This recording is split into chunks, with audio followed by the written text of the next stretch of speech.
This is the 35th Keshe Knowledge Seekers Workshop. And once again, we are here with Mr. Keshe from the Keshe Foundation at the Spaceship Institute, along with Marco, and I think probably Armin will be there soon as well, if not there. Is he there now? Yeah, he's arrived. Okay. Unusual, he's here. There you go. So I guess morning. we can move right into Mr. Keshe, and he can tell us. I understand that we will have some important announcements today, so that's all I know about it, and it's a big secret up till now. So I'll let Mr. Keshe unveil what he would like to tell about that tale. Good morning, good day to you, and it's nice to be here another time. Today we will explain a lot of things. We move away from the reactors, the health. What I'm going to open up to you, because I think as a public you need to know what we have kept away from public arena for a long time, but some people had a hinge and have been supporting us and helping us with different aspects of what we're going to discuss today. The main part of what we are about to disclose today goes back to what we call security, national security, personal security. It has become paramount for the foundation and for members of the foundation, and within the structure of teaching. Now that we've done the agriculture, we start doing with the Chinese. It's going to be loaded. Hopefully they deliver the things, the past two teachings to Rick to load up as a live stream. And we have started doing the other parts with our Spanish group, with the children, the health section, and we've done a lot we do with the energy and nano and advanced material. Security, we put in touch and in line with the defense, with national governments and the rest. And it has come to a point that now security has become vital for the Keshe Foundation. I think if we have Bert on the line. Bert, is he around? Yeah, I'm here. You send me an email. And I sent you an email. You sent me a link with an email with the music. And I sent you a response back. I would like you to go in and bring that response on the screen. Put it on the live stream or a Skype both. Okay, hold on a second. Can you find it? Yeah, what I'll do is I'll email it to Rick, so you can put it on. Yeah, Rick, you send me an email and I sent you an email back and you said we pray. Could you put my response up too as well, both of you, because you two never knew I sent email to you two, but this has to go public that people.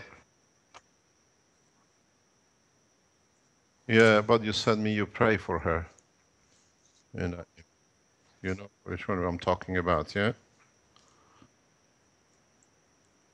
I want that to be put both emails, put them on the screen without my email address.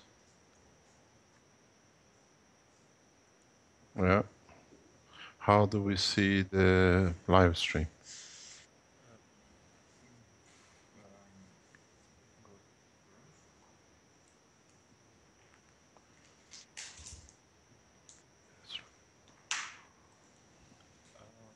Did you want to send it to me, Rick, and I'll share my screen? If I can do that. I'll leave it to you.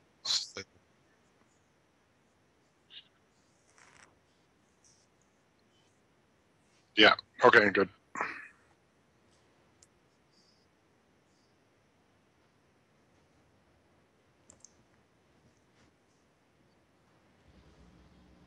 So Vince, I have also something. I should send it to Rick as well. He's going to share the screen. Oh, good morning, Luciana. Good morning, Ms. Keshe. I have some breaking news. So I'm trying to see if Vince or Rick is doing the screen sharing. Some breaking news. So, yeah. Even better. Well, what's better than that? For you, Lucian, at least. We don't see the Skype. We don't see the live stream.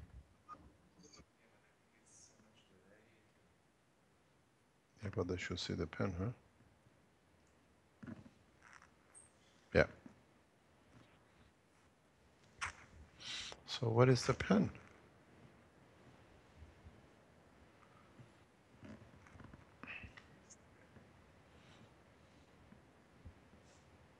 Pen is out of the screen. It's there, Mr. Kesh. You just have it zoomed in. I can see it on my screen here. Okay, no problem, because I can't see what I'm showing. Yeah.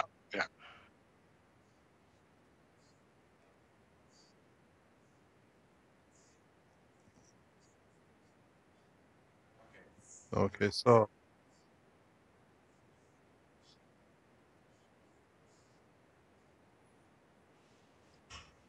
yeah, that's perfect. Sorry about this delay, but I think it's important for a lot of people to understand. And we spend a lot. If you understand the reality of how life is here at the foundation, we bring it to you today as part of the security, and that is important. And this will be eye-opening even for the people who've been the instigator of this process. Rick, I sent you that email. Check your email. Just make sure you don't broadcast my email thing either.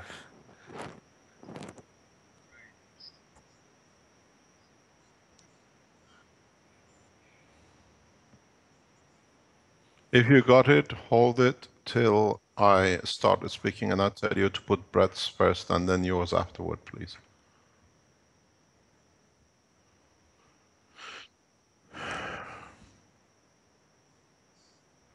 Okay, what I'm going to do, I'm going to start by the time you should be ready. As I said today, we're going to open a lot of things which a lot of people don't understand, and it's very hard even for people at the top level in what do you call it, in the police and defense, to understand these things are actually operated and living and is in operation. As you know, last Friday, I explained about the being sick upstairs in the teaching room. On Thursday night, my wife was in the teaching room and she handled some papers which were placed right in front of where John sits.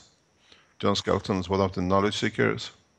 In moving the papers, and because the housekeeper wasn't here, she was setting everything up for a meeting we had, important meeting on Friday morning.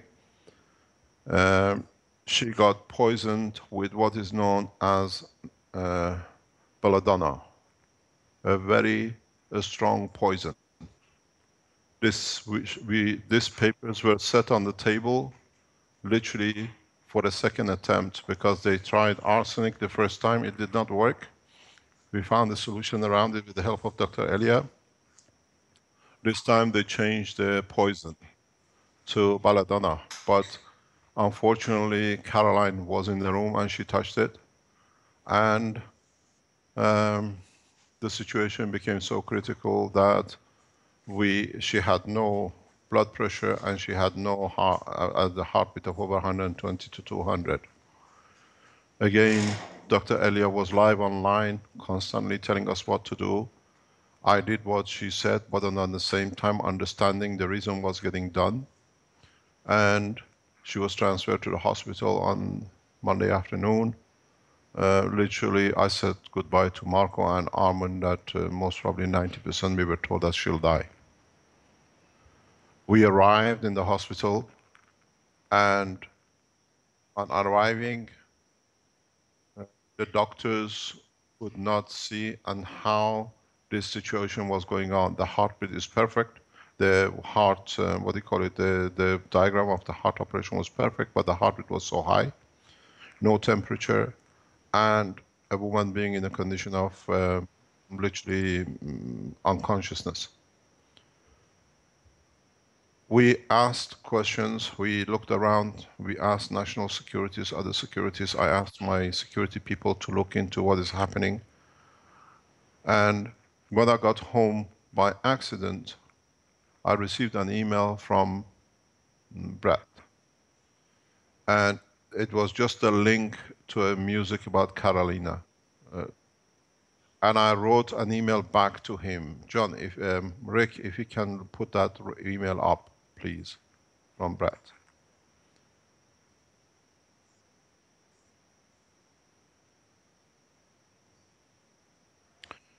And then, okay, you can put the 2.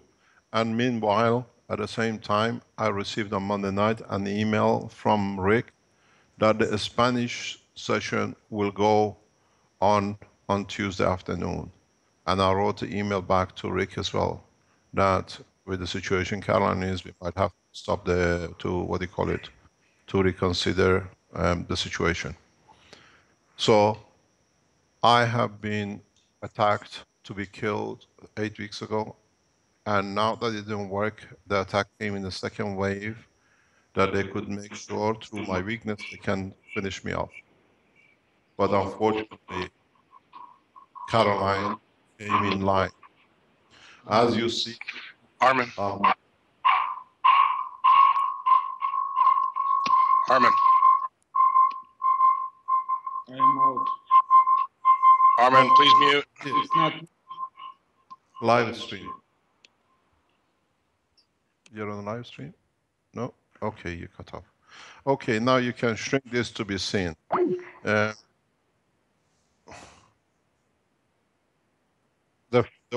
Can you put the original part in? You can read. Can you read the one to Rick, please?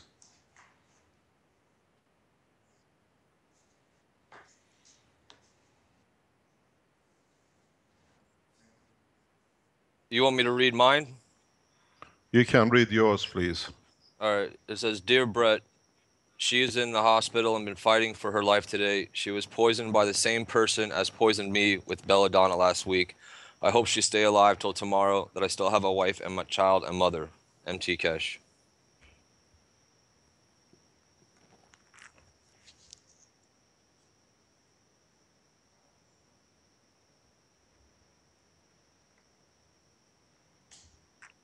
Can you read yours, Rick, please?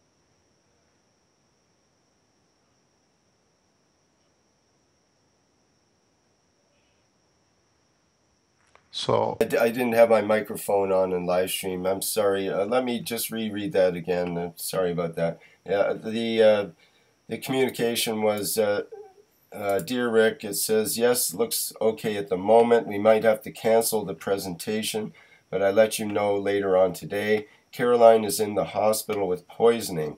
They cannot find what it is, but she is there now, and I have to be in the hospital the whole day.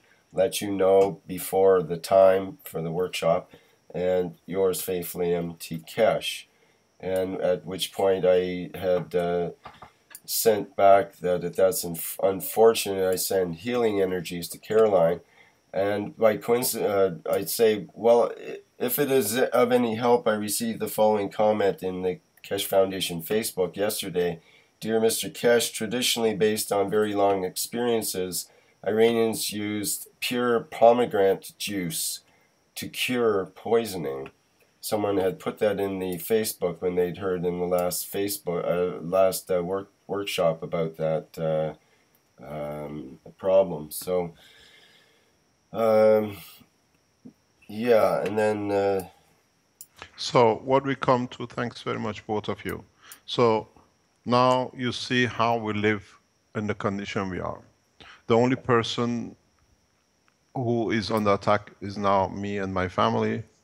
And at the same time, on Tuesday, when I got home from going to get something for the knowledge seekers, till I go back to the hospital, we received a burst of what is known as intelligent powder. They're sprayed only in a specific location on a living quarters and not on the other side of the Keshe Foundation compound. The cars of Marco and Arman are totally clean, about 200 meters away. Our cars were literally green in dust. All the compound parking space is green in dust. It was a well delivered package. What is known, it's been explained to us, and I asked our securities and advisors, this is known as the intelligent dust. So this sits on your head and it penetrates your brain operation, and in 6 to 12 months causes other diseases and problems. I have to tell you, this section of the, what do you call it, teaching has been insulated or isolated as a criminal, what do you call it, crime scene, and is in the hand of the appropriate securities and police. As of today, we will not allow anyone with Belgian nationality to enter the premises. Even John, everyone is a suspect, as an attempted murder suspect. And there is no allegation to John. It's just that we have to be safe. These papers were in the position where John was sitting. So even we have to understand what the judge decides. They're going to do a cleanup, a wipe out of the whole section, and then we take steps in doing things. So the reality is these people will try anything to stop the progress of the teaching and transfer of the technology and knowledge to public. Somebody has to ask a reason. As you know, last Thursday we disclosed a very important disclosure in respect to the Keshe Foundation and why we are on attack. And then these people knew this is happening, and coincidentally John was out of nowhere and decided to go to Belgium for a week, which you could not ask him any question. And apparently he's back in Italy, but unfortunately we have to let him do his learning from home or do his experiment, because he's opened his own lab in his house to do his work, to do it there, and then he can rejoin us. We monitor, we still carry on teaching. Our teaching goes the same equal to our friends as our enemies and the people who try to kill us, and the people, we send the energy back to them the way it is. So this comes to a very, very important point. Do we carry on teaching or do we stop everything? I decided that we carry on. As long as I have a breath in my lungs and I can teach. And yesterday I thought, Marco, even if I die, how he can reach me? This will be taught to 3 people in this institute. Arman, Dr. Elia, and Marco. The teaching will not stop. And in turn, in the future, the people they trust, they will produce the same link. But what is important, you might say, okay, if you are poisoned with one of the 2 most poisonous agents in known world, how are you still here? 2 points. Luckily, we have a doctor who is very, very wise and understands the possibilities. Even the doctors in the hospital were taking advice from her while I was in the hospital. Dr. Elia, immediately, are you back online, Mark? Somebody is open the channel. Hello? Rick, you getting an echo?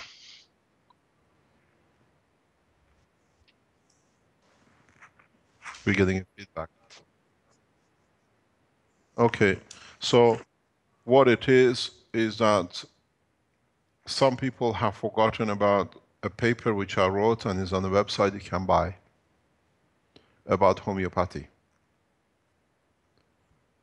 If you understand the work of homeopathy, you understand how homeopathy can help you due to the structure of the oxygen in resetting your body away from any poison. If you can literally, what you call antidote in parallel level. So we have not only brought that into operation, it was amazing when we took Caroline.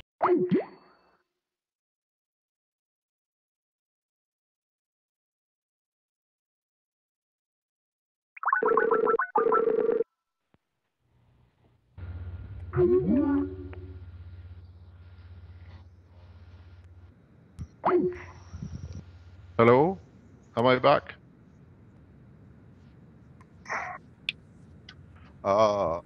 It happened with me. I pulled the plug yesterday, so it's good. We all we all do things. Yeah. Yeah. So how are we now? Are we back? Okay. It's Okay. all good. Just want to remind a everybody little interruption that. there. Yeah. Sorry. I just want to remind everybody that because we came back into a new call, to mute your mic, please. I can hear background noise. Yeah. So Rick, close the windows. You might get a bit drafty in there, huh? You're gonna catch cold. Don't leave too many windows open. So what happens is that when you use personal security becomes important with the new technologies which is on the table. So if you feel or you know people are poisoned with these kind of things, just try to reach a counterbalance in homeopathy. Dr. Elia is open online. If you feel it, the foundation is free to disperse the information. But my message goes to the people who plan and are executing these things. I told you I die when I'm ready. So as of yesterday morning, we have brought in, actually the night before yesterday, we have brought in a space defense technology in full operation in Keshe Foundation premises and within our cars. So what it means, what I explained to you, you stupid people, you have knowledge of matter. I brought in the technology of the plasma in. We have built a very secure defense to your game.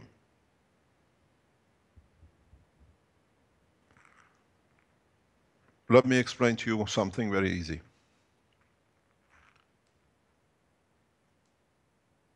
When came very interesting point was, I was in such a pain when I was poisoned with arsenic that Marco and Armin and John, when they were in the lab, I used to still teach when I was bending with pain, because it's my job to teach. I was in a literally aggravating pain, but I did not stop teaching. I was walking bent on the table, but I carried on teaching because the knowledge has to be transferred as rapid as possible. But go back in a lot of things I've been teaching you past months and years. Now that we brought the space technology defense into operation, the ethos of the space technology is implemented from the foundation from today on this planet. What does this mean? Go back to my direct talks and interviews which I said to the Israeli government 2 years ago before. If you send us a missile to destroy a nuclear power station of Iran, to stop Iran becoming a self-sufficient energy nuclear base, we have the technology within the Keshe Foundation that we can capture the missile on move, it doesn't matter at what speed. And as we are friends and we have no bad intentions, we don't need it because a nuclear warhead is no use to us. We send it back to you. Where would you like it? In Tel Aviv or Washington? And the message was received directly by the politician leaders. They knew those huge threat which was on the news that the Israelis are going to attack Iranian nuclear center was obsolete because of the technology which was in the hand of the Iranian nation. And secondly, if we go back to yesterday's election, exactly 2 years ago, on the re-election of the President Obama, His Excellency President Obama, I received an email after explaining that you cannot do anything, the Office of the President of the United States asking for the USB stick, that which is now is public knowledge. And in that meeting with the American officials at highest level, I put a hand of peace out. And I said, this is a hand of peace from Iran, and as we know, within the next 2 or 3 weeks, we see the fruit of that handout. So, what I'm going to tell you, explain to you something very, very interesting. Now that we have implemented the Keshe Foundation plasma technology for defense, the people who planned, who designed, who delivered, the intention, the thought, they designed the poison, they delivered the poison, they used a specific system through televisions to deliver frequencies to do the mixturing. You know exactly what I'm talking, the head of the IMEC in Belgium, and these attacks cannot be done without the intelligence of one nation. It was a combined coordination between Vatican, Belgium, Italian, and the rest. We don't need a poison, and I don't need to die because I have a job to do. So your intentions is returned back to you and to your families, because you touched my family. Now your children, your wives, the people who designed it, the people who planned it, the people who delivered it, the people who even came to do it, now you receive the death wish you send to me back to yourself, because I don't need it. It's a gift you send. We don't need a gift from the friend. So keep a track of the people at the level which planned this, and look at their children and their wives in the coming days and weeks, and see how they fall like a leaf from the tree. This is not a punishment. This is what I told you from the beginning. In a space, your wishes, your thoughts is your deed and can be read, and action will be taken by it. Now, maybe we teach the man the first lessons. Those who deliver the poison on the table, you have children, yourself, your loved ones, people who paid you to do it, people who deliver frequency at the level of arsenic through television at 9 millihertz. You know what I'm talking about. Even the operators, you all have to receive the gift you sent us. We don't need it back to you, and the intention as it was a family. This goes back all the way to the leaders who planned it. So, as I said, we teach when you are ready, when the situation arises. We have brought and implemented the cups of life as of yesterday in the order of the universal cup of life, and it's been taught to one person out of my house, and he will teach to 2 more today. So we have brought, the interesting thing is Caroline is still suffering with the pains of poison, but the minute she drinks from the cup, the poison, the pains all disappears. The way the poison has been set is to put so much pressure on the stomach to raise the diaphragm up, that it puts pressure on the heart, and the heart works on a very high beat because it's tight, it's trying to push blood out. It feels like somebody sitting on your chest, and then it comes to a point that the heart gets tired and gives up and you die. This is the plan. So we put the cup of life, order of existence, into operations of yesterday in the center. And Marco has been one of them who drank from it for the first time yesterday. We protect ourselves. Your knowledge is like I said, a mouse trying to play with an elephant. We don't crush you.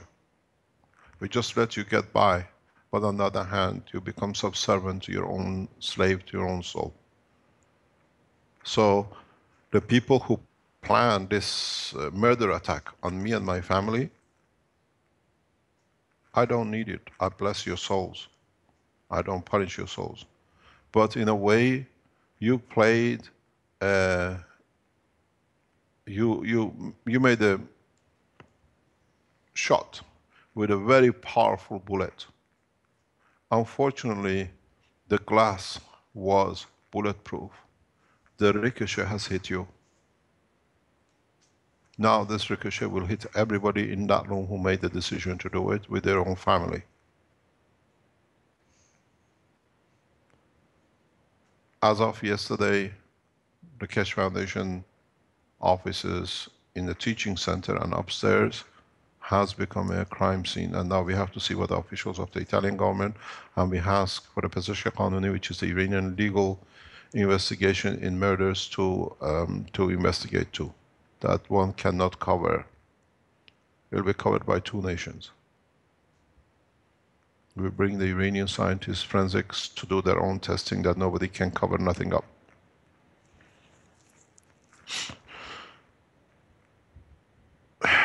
The reality is how this process has been done.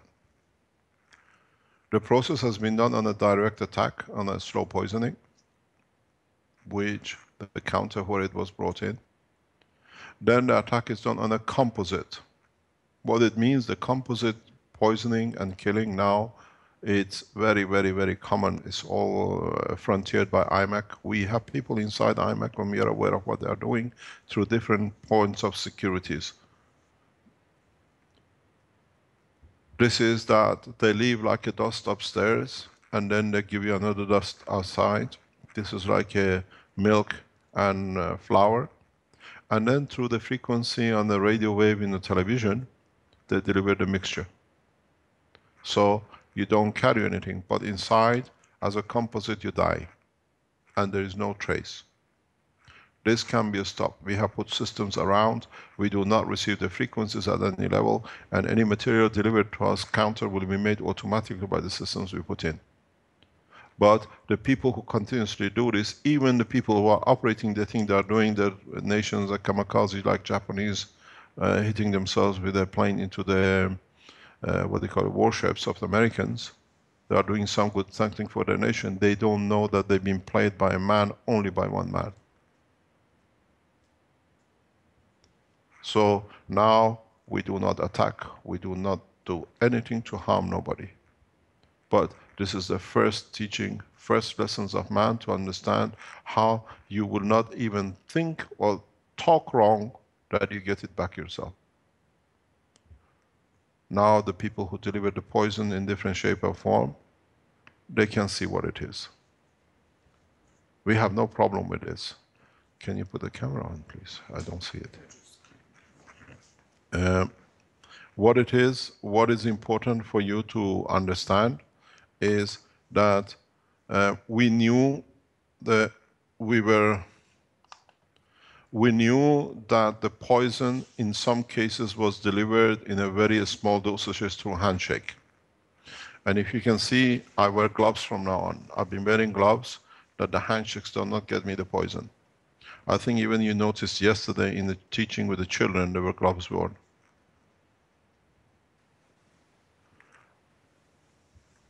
We teach you how to create and defend yourself. This is very simple. For this reason, what we were not going to put out with the Keshe Foundation out for time to come, in the next couple of weeks, we sell through the Keshe Foundation.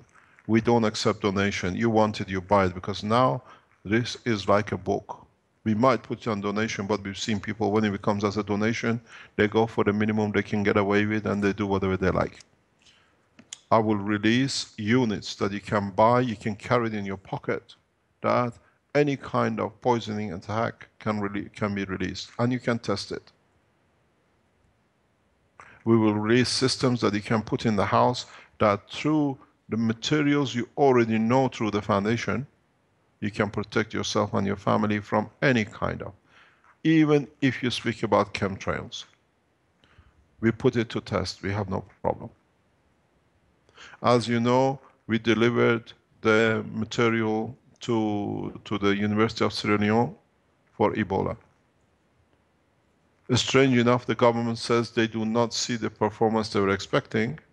And if you go back, as I said to you in the meeting which was done at the Presidential Palace, professors from Harvard University were present. And strange enough, if you go on the Facebooks or the connections of people who send me that email, scientists at Harvard University have shown exact GANs and its operation through pictures that they found a solution for Ebola. So very immediately we are blocked in Sierra Leone, and then it becomes an invention and discovery by Harvard University. I'll put the link on the website, you can see on the forum. And they explain exactly how Ebola will attach itself exactly like a GANs, as we explained and our scientists explained to the presentation at the Presidential Palace. Within a matter of a week, 10 days after they were shown. Now we show the level of cheating going on at the highest level. This is another Mr. what do you call him? Stephen Hawking business. Now more people are dying because the technology is blocked by people. Now they want to sell it as a design and medicine in the benefit of another nation. We tell you how. If you are affected by Ebola or E. coli or anything, CO2 GANs on a top level where there is a fat, that has an amino acid link because it's a natural, pure base amino acid. In transferring to the body, it, because it's attached itself to amino acid exactly as a copy of a virus, will take Ebola energy virus away from it and you walk away with nothing. This is how we will handle space technology viruses. You have the virus energy, at the same time you need the link to human body, which is the amino acid protein, which is these layers of fat you've been seeing on top of your box. When you're creating CO2s, that fat, it means is level equal to the CO2, which is the amino acid level equal to the human body. So when you have a problem next time, not in the big dosages, you have to do in the small dosages. You have the protein. You have to understand the work of the virus attaches itself to like a protein. So now you have the antidote for any virus in the space. This is part of the defense technology. The people who put their finger in the liquids in the lab, or other people who've been trying, and they say it does nothing because you were not poisoned. To use the GANs as a food is totally different process. So now what has been stopped by the World Health Organization in saving your life is at the reach of every man.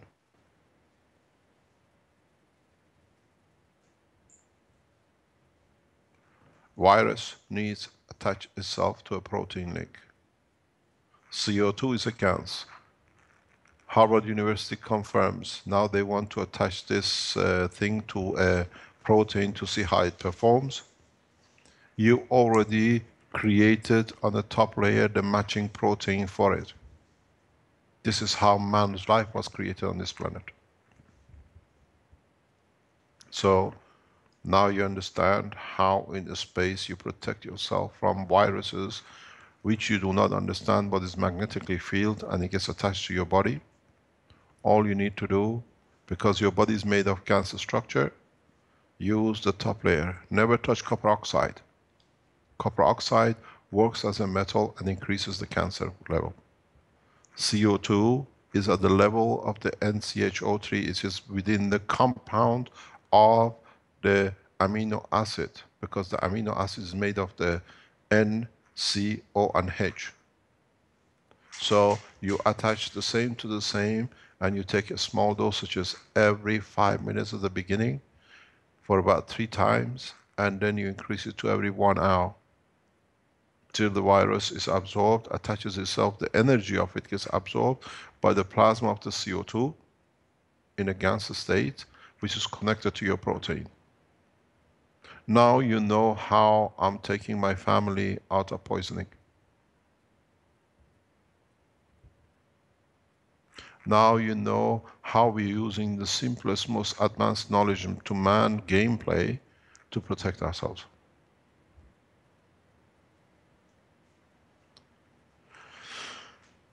Defense technology is not just making a shield. Defense technology in the level of human being is to be able to absorb the fields in gravitational magnetic fields in the environment you live, that these fields cannot reach your body. So in the aircraft of the future, we teach you how to place strategically certain systems around the craft. That doesn't matter in which direction the flight takes place. Any extra fields that can be the sign of a virus or change of emotional level can be absorbed by the guns within the cores. And that's how you create protection from oceans of the magnetic gravitational fields. So my recommendation to our dear friends who planted systems in Belgium to kill us with the radio frequencies, the way they did with Yeltsin, it was a theory. And now they broke into our house about 8 weeks ago, and from that day they broke in. It's all registered with the police. They were here. We saw them on the camera. They planted these systems around my house on the living quarters and jamming us to start making what we call the frequency hertz for the poisons they were planning to deliver through the people on the table and the people outside with other materials. Now we have put the systems back in on the space level. My friends, darlings, you did it, you delivered it. I wish all the best. I hope you have enough money to pay for enough funerals. You delivered, I do not need. Now you have to organize your own children's funerals, your wives and your mothers and your parents. The ones you are emotionally connected to will receive a gift which you send, and it was a right address, but there was no need for it. We gave it back. I have enough knowledge to wipe out any creatures, any creation anywhere in the universe. And now we will see it. We do not wipe out. We give you love and care. I bless for the soul which has to be separated from the body. But do not blame nobody except yourself. I told you, I bring you, I dismantle you brick by brick till you understand the only option is peace and the correct way.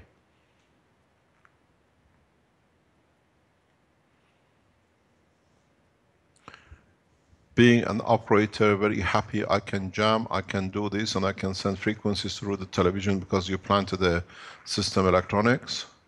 My boy, even if you design the chip and you all listen to my program because you want to know, because you think the guy tells us everything on the line, I tell you something, start looking at your family with the cancers, with other things which you are going to pay for within the coming days. Because you send the death wish. I don't have, I send you the gift of life.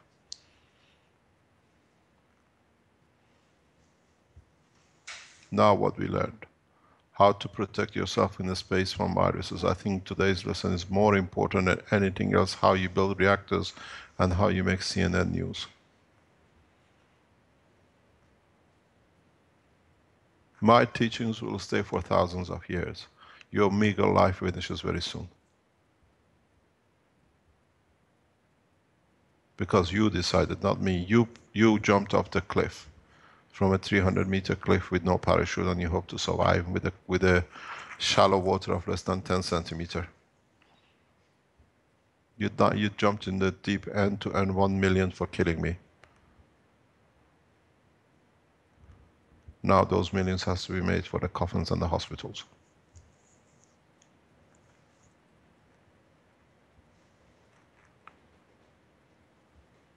I'll be here and I'll teach you everything as long as the man can progress in the advancement of the peace. Within coming days, we'll release these what we call the balls of life. You just carry it with you, just put it around the house, just like you do as decoration.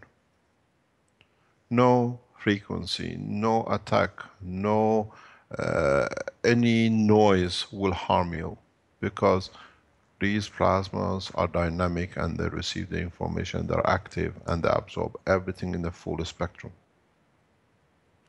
The only mistake you have made is, or not a mistake, you did not understand, how come the black material on a copper becomes the white material of CO2 in the tank. The CO2 in the container is because of the environment you created. It still can stop any field strength within the amino acid because it carries the oxygen, which is the highest level. But the black material, the nanolayer, covers the full spectrum, absorbs the full energy.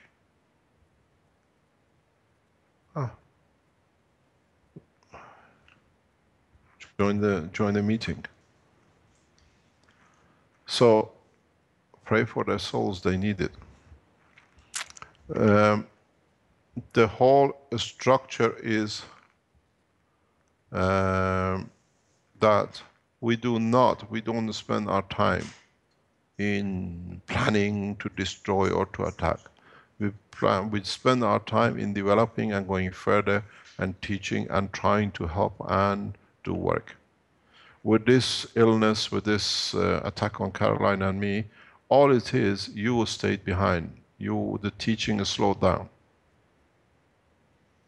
But on the other hand, we learned a lot about the weaknesses of a man.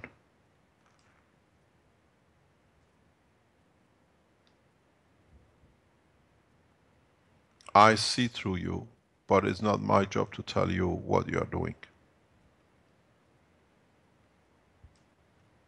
I know who lies and who cheats and who's doing things, but I still play the game of the man.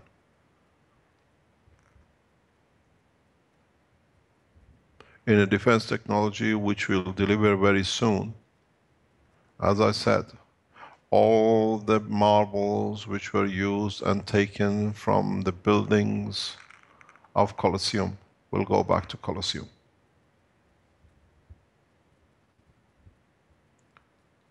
As I told you, very simply,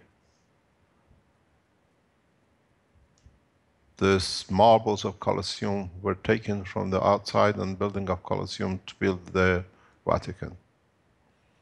And they'll be returned to their original owners.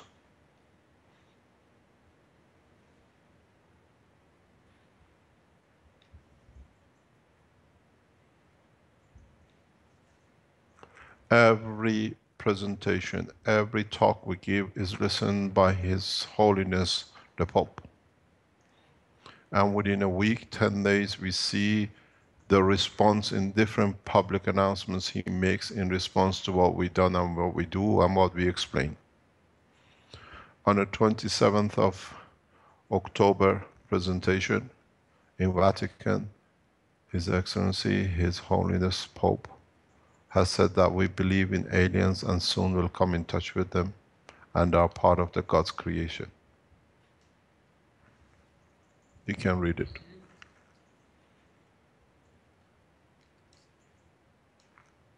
And look at the last 3-4 weeks, what has come out of Vatican. In response to every things we put out, we get the response in different way. They're trying to protect and cover the line. We are not your enemies. We are the friends who you chooses to call us enemies to protect nothing.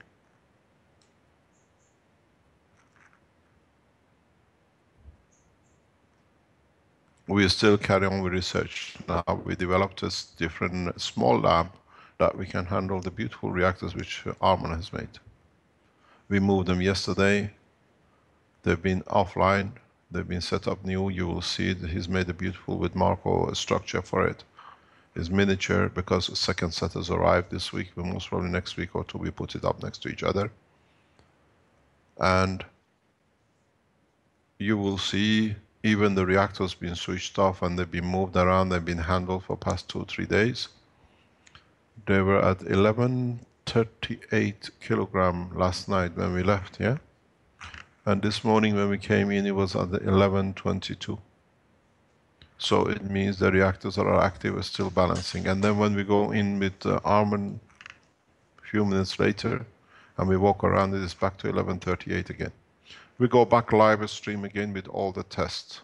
It's just that we had to move the reactors that they don't interfere with other reactors of the plasma with the gas.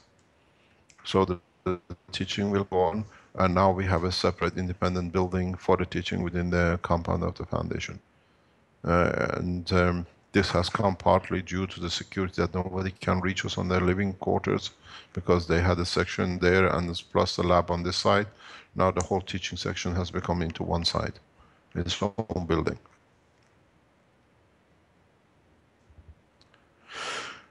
The whole process is, if you are worried and if you are part of the defense technology of a country or a nation, and you're worried that your leaders, your presidents are under attack by different frequencies, different organizations, contact the Keshe Foundation. We give you the technology freely to protect your leaders.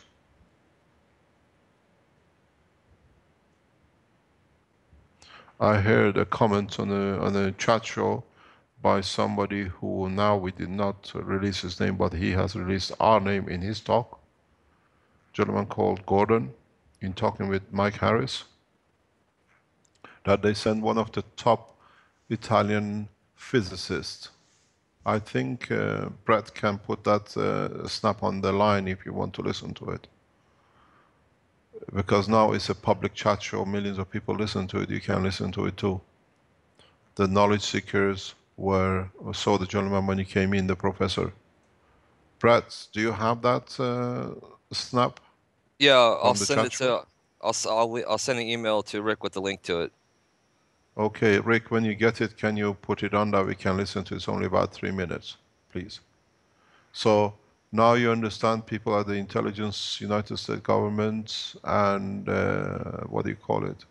National securities have been here. They're watching what we are doing. They're listening to what we're doing. They think we are crazy or something else, but it's a new science they have to listen to and be part of. Because they've gone public now, we can go with it, because it's not known internationally, but it's, Mike Harris is listened to. I've given him a few interviews, and a gentleman called Gordon explains in a very short way. They come here, they're coming here soon again as part of the national intelligence of United States government to see the operation. As I said, we don't talk till they talk. And now you understand how they're monitoring and watching us. We know for a fact 4 presidents on regularly weekly basis listen, top world leaders, to every workshop we put out. As they say, one of them said, it is a nighttime story I have to listen to be aware of how I have to protect my nation in what's coming up.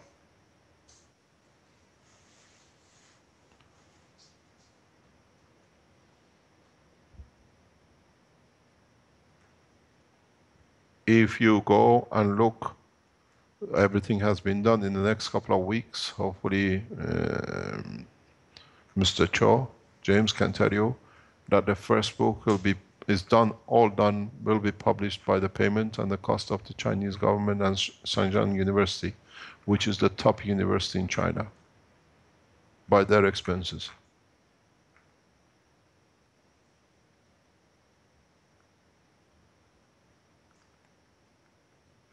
A university at that level does not do these kind of things. The translation was done by the Keshe Foundation, China, with the very hard work of all of them. They will be coming up online in next week. The Chinese teachings will be live again from hopefully Monday. They were too shy to go live stream, and I had to convince them, it's your right. As much as you listen to English to translate, we have to listen when you speak Chinese, the same as how we start with the Spanish on Tuesday. That we don't need to repeat, because the Chinese now have done a lot of work in the agriculture, and we had two sessions with them. The third one is this coming Monday. So now you're going to get the Chinese Keshe Foundation workshops, which is mainly based around agriculture and a very high level what the research they do. In the coming week, 2 weeks, the Keshe Foundation, as an organization of manufacturing side in China, will produce all our systems in parallel. It's a scientific organization which have the access to commercialization, and more or less everything is agreed today or by tomorrow. They will finish the CO2 kit, and then they'll start commercializing it in China. And it'll be all the proceeds from it will go back Keshe Foundation China to teach and evaluate and everything else in China for the new technology. My arm, my hand, and my thought goes to His Eminence Pope. Accidentally, you have arranged out of nowhere to come to Brescia. That's a great. And accidentally, we know the reason. It's in the press. House of the Keshe Foundation, as the people around informed us, is open as per your request for a meeting.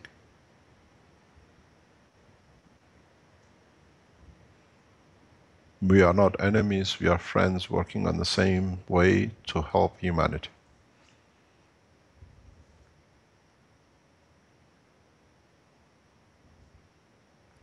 Seldom Pope.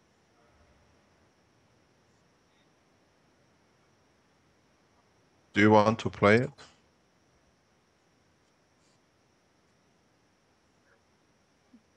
No, just... Yeah, it's a national knowledge. Yeah, it's only a couple minutes. No, it's only a couple minutes. Well, the link I sent you to the Google Drive is only a couple minutes. Yeah, I have it queued. You can play it.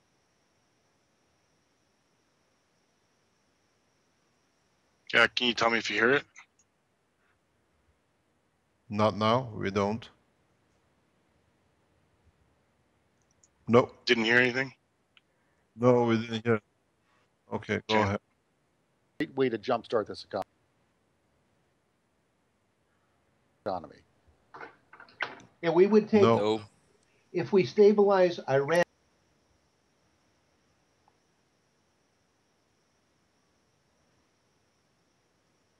You want to jumpstart the economy, that's a great way to jumpstart this economy. And we would take, if we stabilize Iran, Iraq. Yeah, I changed the And output. then, of course, eventually, and what we live in, an area Michael and I live in all the time, are alternative energy areas. And we work extensively on that. Michael talks about it all the time, so I will not. You want to jumpstart the economy, that's a great way to jumpstart this economy. Okay, we're going to restart that And we would take, clip. If we stabilize Iran, Iraq, and then, of course, eventually, and what we live in, an area Michael and I live in all the time, are alternative energy areas, and we work extensively on that. Michael talks about it all the time, so I will not steal his thunder there. But we have visits scheduled, and it was about a month ago we took one of the top physicists from Italy and sent him to meet the Iranian we'll call him scientist and mystic, Keshe. And after the call, guy I sense, Professor Riccardo Maggiore from the University of Toledo, longtime friend, brilliant guy, professor at MIT. And Riccardo had been with me in Ghana a month before, but Riccardo had difficulty keeping Keshe onto. Keshe does not like to use any of the languages of conventional physics. And this is one of the things that we have so much trouble with right now. We have dealt with materials where we have found a basis for attacking gravity, many of the basic laws of physics, and we're getting this out of Los Alamos. And we're trying to bring new physics people and old physics people together where the investment capital is needed to offer alternative energy so that we can change this world, start feeding people, gain some organization, give people some kind of hope, and build a security environment here. Instead of having to worry about hiring 5,000 mercenaries to blow up these ISIS Islamic State people that Turkey, Israel, Saudi Arabia, Qatar, and the Central Intelligence Agency Okay, are looks like flooding into the Middle East. The insanity of this. We're looks here, like we lost sound. I'm part of the Vietnam generation. Pardon? You're I am still in a listening. position of making some difference, working with others, and VT exists for that purpose.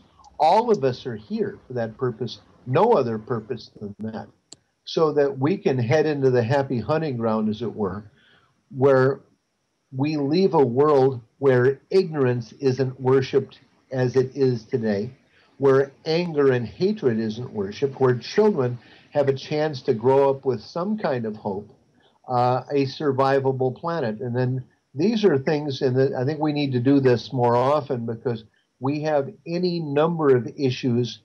Some of them we've begun to deal with today, and I'll be going off to the end of this hour. But we have many other issues that were to come in. Were we to bring Alex Powers or Ricardo Beretsky or Duncan Rhodes or Jim Hankey, others among us, or Kevin Barrett or Lee Wanta, and we begin to see the layers and layers of considerations that those of you who still have any ties to conventional science, which is largely dysfunctional, or if we can bring Jeff Smith on, those of you who believe that fiat currencies exist, those of you who try to make sense of an economic world or a geopolitic that doesn't exist, and I'll go further. I'm always willing to attack the world's religions as well as constructs, and I go much further than Marx ever did in the process. But we have things to solve here. We have a very short time to do it. And if you haven't been watching for the past 6 months, if you haven't watched over the last week, this farcical election they're having in the U.S., I think we can this stop insane it. social experiment being run in the Ukraine, this insane social experiment being run across Africa, Boko Haram. Yeah,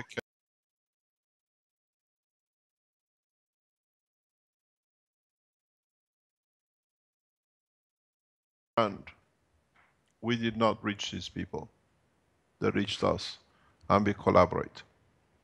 These people are from Central Intelligence, that's from Los Alamos. The knowledge seekers here have been all the time fully aware as it's happened. I inform them in an indirect way where we are, what we are doing. Now you hear the man on one of the top level securities in American structure explaining.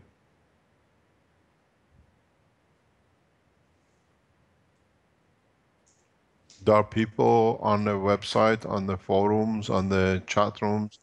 To you are normal people, but behind we know who they are, and we are collaborating and working with them to achieve the world peace.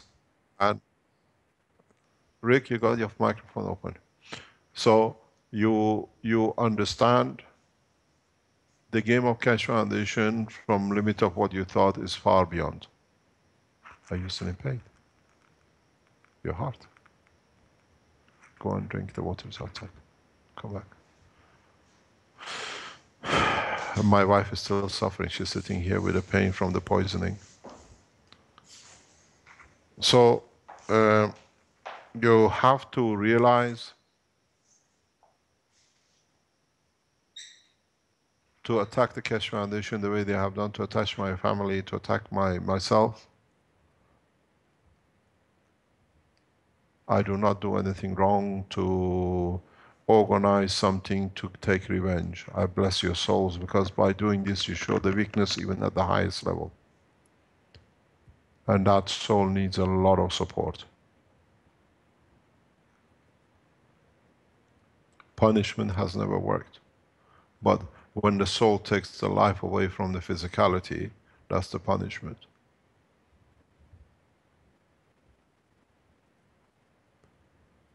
We are extensively involved in defense, in the space, in other aspects with different nationalities in a secure way. And this will not stop.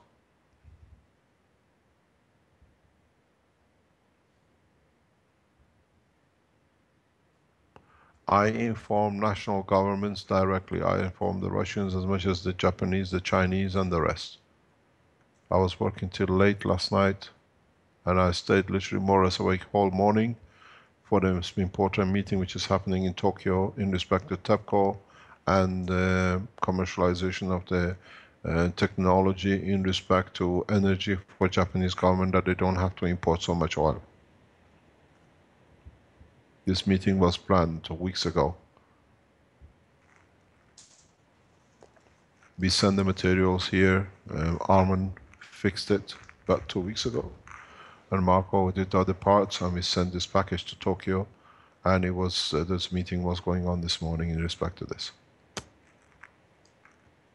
We work with different nations. I work with my beloved nation of Iran as much as do with Americans. To me, it's all the same. There are no nationalities. But those who are scared of losing their financial interests or their position as religious leaders, we thank you for what you've done, as I said before, in protecting people and bringing man to the point it is. But the time is over. Every man can make a decision about himself, how to protect, and make a decision how to be correct. And the ones who are all of the, what I call the track, very soon they learn when they have to pay it with physicality, that where they've gone wrong with, or they ignore it, that was nothing. Because that's the easiest way for them not to learn, and they get punished again for it by themselves.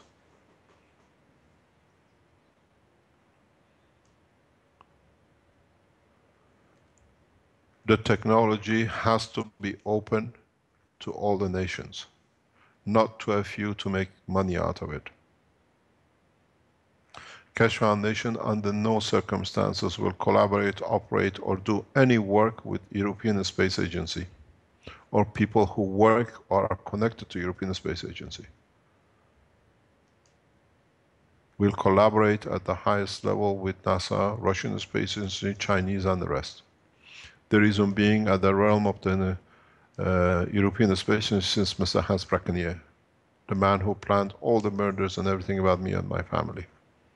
And he's created so much documents that everybody has believed the lies he's put out through the Belgium nation.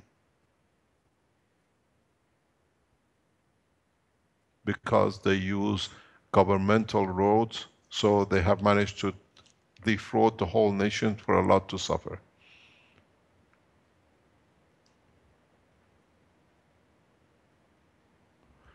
I received a lot of emails and communications about what I disclosed about the King of Belgium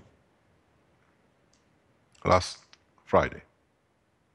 Let me explain to you what the problem is there that we close this book. Now that the King of Belgium, the ex-King of Belgium, has to give blood to confirm that the girl is or is not his daughter, but the same process, Mr. Wim de Grave will become the next Prince of Belgium, because he will give a blood too.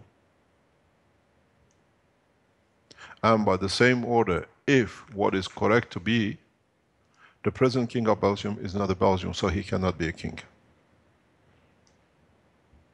But the biggest question arises that, as you know, the criminal cases sitting around Europe with the abuse of children by the ex-King of Belgium, and now you understand how he's been keeping everybody silent,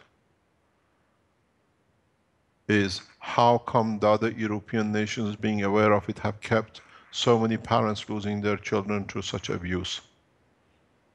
Where is the collaboration of crime? This is the biggest problem. This is where the scale of criminality comes through the whole of European royal families. How nations have covered a king who's abusive, that he can carry on with abusing others and other children just to protect the monarchy.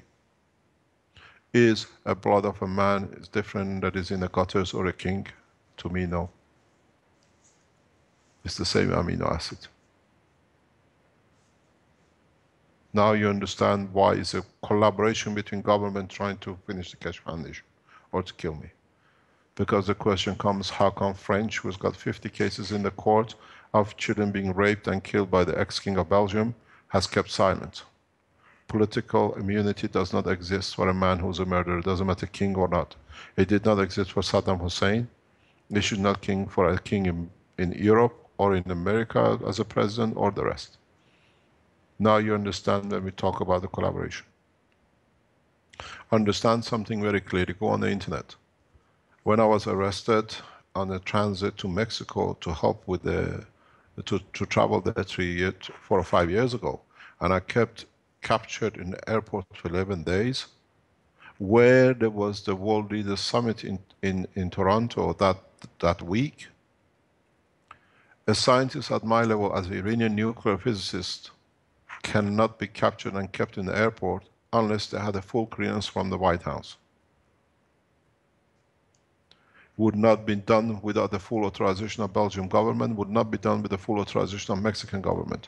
I received my visa at 12 o'clock in Mexico embassy in Brussels. I took a flight at 10 o'clock the following morning. And when I arrived in Toronto airport, the gentleman who asked me, not arrest, but asked me to walk with him, he said, I've studied your website and everything for 3 days that I can ask you a question in nuclear physics. So the whole thing was a setup. They already knew when to issue the visa, how were they going to do. They captured me, they got the patents, and then for that we released the patent to the world. What should a few have to be able to dominate? Now every man has what they wanted to steal from me, and they stole from my computers and my samples. You've seen my samples every time I show. It's the Canadian handwriting. I would like to find the scientist who wrote all those numbers on every tube of samples I was carrying of the cancer materials. At that time, the stupid guy didn't even understand what I was carrying.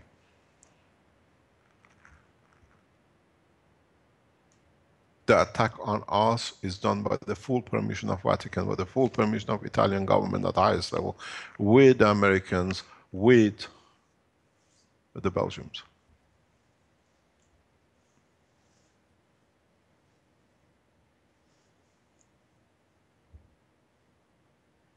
The question is, how come the guy has 3 days to study everything while my visa was issued beforehand? So it was a setup. And that at that level, at the level of nuclear physicist I am, and I just arrived from Tehran a year before with developing the spaceship program, they knew what they were doing. They wanted to access information and knowledge freely by stealing. Have you been any further? No, because you stole black and white imprints on a piece of paper or something written on a disk. You never got the essence of it. Now the essence has been taught to the world. That's why I gave the keys to world nations. That everybody will be equal, not be just what they steal from my house every day, whatever I write. Now everybody gets everything at the same time. There is a lot of soul searching in the White House today. Your Excellency President Obama, come clean in what you've done in Damage Me. We both know what you've done, and I've got your private letter. Now you have 2 years left. You have to live with your own conscience.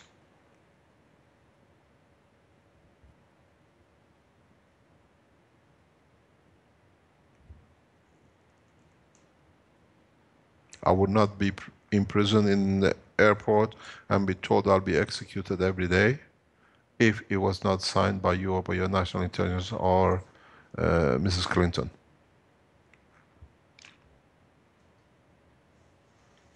You knew how important my position was in respect to the Iranian space technology, that the day of your election 2 years ago you asked for the key officially.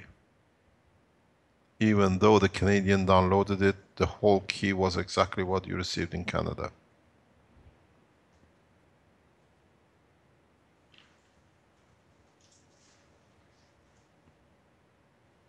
Now we release more information.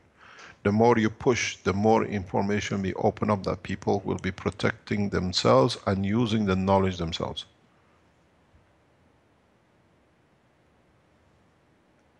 In the coming weeks, The knowledge seekers will show you what is a total radical position from what we taught up to now. I started the next session of the teaching in a different direction with plasma as of this week.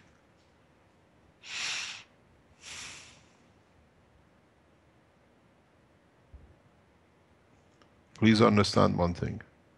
My love and my care does not extend to my wife and my family. It extends to every being on this planet and in this universe in the equal measure. I cannot cuddle you and kiss you individually, but you receive my soul the same.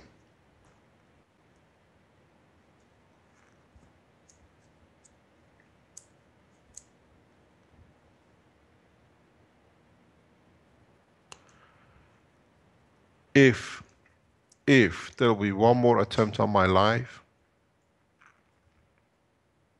because it's a death plan, equal measure, the same death plan will be extended to the world leaders who plan my death with their authorization and their family.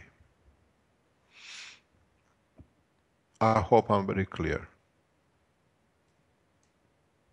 If there is one more death threat, people who think to kill me and plan to kill me or plan to kill me, all I have to do, I send it to you with the amplitude.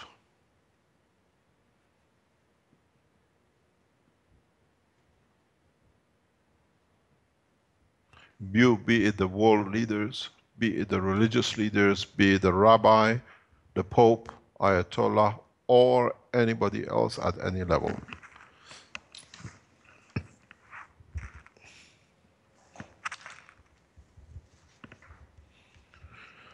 You have seen how little reactors, 4-liter reactors create even 1 Tesla. We are not talking the discussion that we produce 129 Tesla. You produce 1 Tesla. From nothing, from 10 grams of material. I can extend the same thing but millions of times over with your death wish extended and planned for your soul, which you sent it and you thought it. So you destroy yourself much faster and the man will be free to go to the next level. If it's one more attempt on my life, on my family life, I take the biggest thing which is in my hand, which is the love of me for you, and I give it to your soul. Is so big that the soul will separate from the physicality, and that will be your physical death.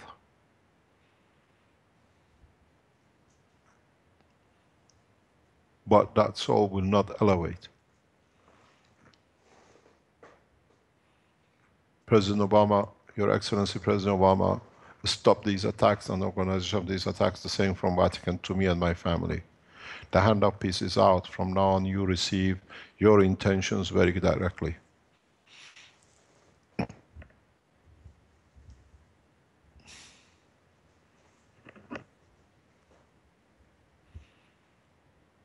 I teach you about the defense technology which I set up this morning. I show the knowledge seekers in a different way how to do it. That I can work in the lab the way I enjoy for years, not by wearing gloves like this. By shaking hands with my students, with my knowledge seekers, they receive the energy and the knowledge directly, without a talk.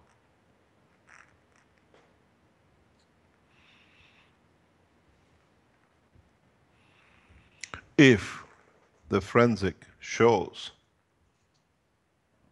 the poisoning, as I'm an Iranian, I will ask for the warrant for arrest for those who are in charge to be subjected to the execution in Iran by the Iranian law.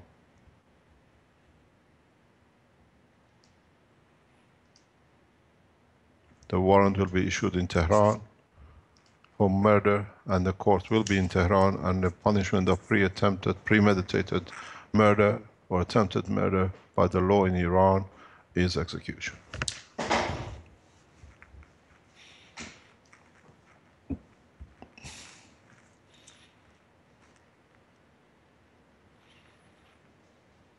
That's why we close the doors of the foundation. Nobody can tamper with nothing.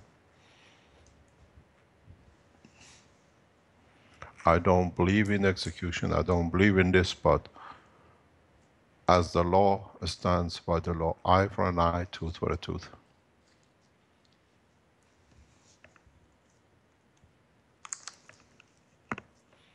Be it Mr. Hans Brackenier, be it other people who are close, who's organized and delivered it.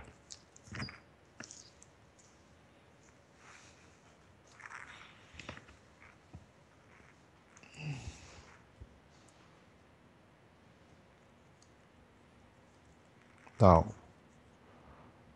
defense technology in space is not a craft, is defending and protecting yourself, not from others, but from the environment and the conditions which you walk in and travel through in the environment.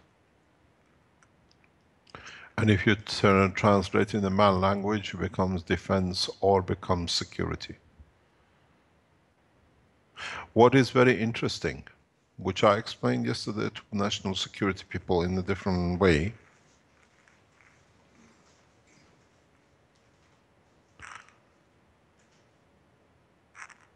as they have these intelligent powders, as they have these systems of delivering microwaves in a very low levels to damage and kill people as a scientist, biggest question mark is, why don't they use this simple technology as they think on the terrorists and terrorist organizations and these people who are killing all these people in Middle East, so-called, they are killing? Doesn't mean that these terrorist acts are sponsored by themselves to create fear, to sell more arms.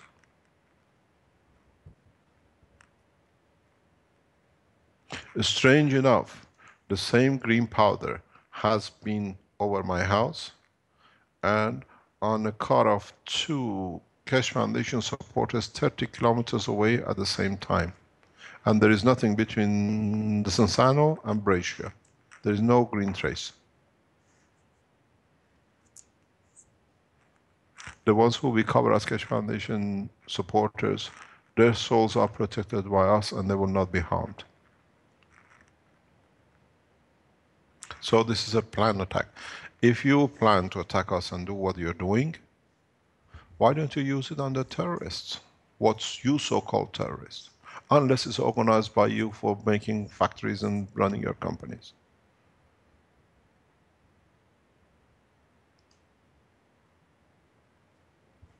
Mr. Gordon, you sit at the highest level with intelligence and the American government. Pass the message on.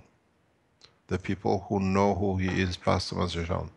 Hand of peace comes from the Keshe Foundation.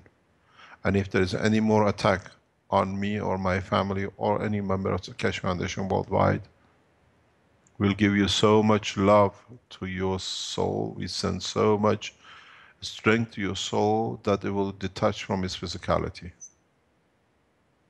Listen to my health workshops. If you haven't got the message, we know how to saturate. Saturate with so much giving that the soul find out there is no reason to be attached to physicality. And then this is what you call death.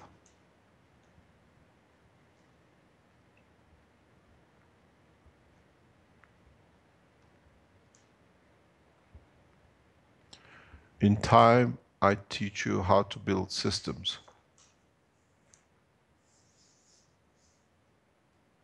Because in a space you have to be able to communicate to the others that you are a loving, peaceful in their language. And you have to show the extent of your love and care for other creatures and in the universe. So you need a tool. That tool, if we use it here, will end up with physical death if we use it the right way, because the soul would not want to be attached to the body anymore. You stupid people, you want to destroy the physicality to get rid of the soul. we know the more powerful way from the soul to get rid of the physicality.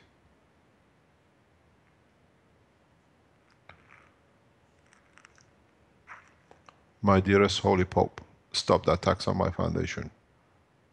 Bring your flock to be correct, and we teach that everybody goes the same way.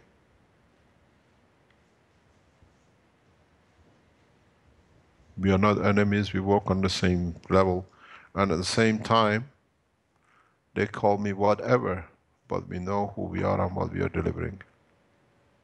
The time of religions are over.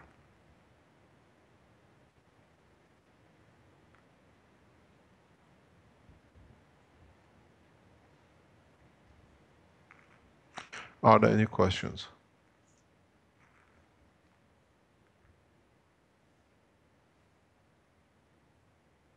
They can't find the button again. Hi. It's always a race to the button. Thank you, Mr. Keshe.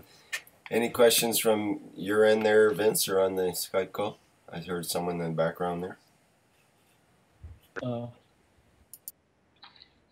Hi, I have a question. Well, I will open it if. No, there's another question, Lucian. No, I mean mine will be longer, so let the. Yes. I think Red. Yeah.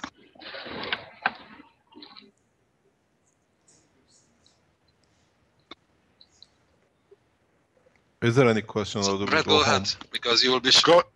Go ahead, Ivan. So I wanted to ask. I saw about the plasma pin, the nanomaterial in the reactor. When we built the container to create the plasma, you say when the plasma touch the nanomaterial, it make a reaction. How this reaction is not happening in the reactor, where we have the nanocopper pin in the middle and the plasma around it. Can you explain? I don't understand.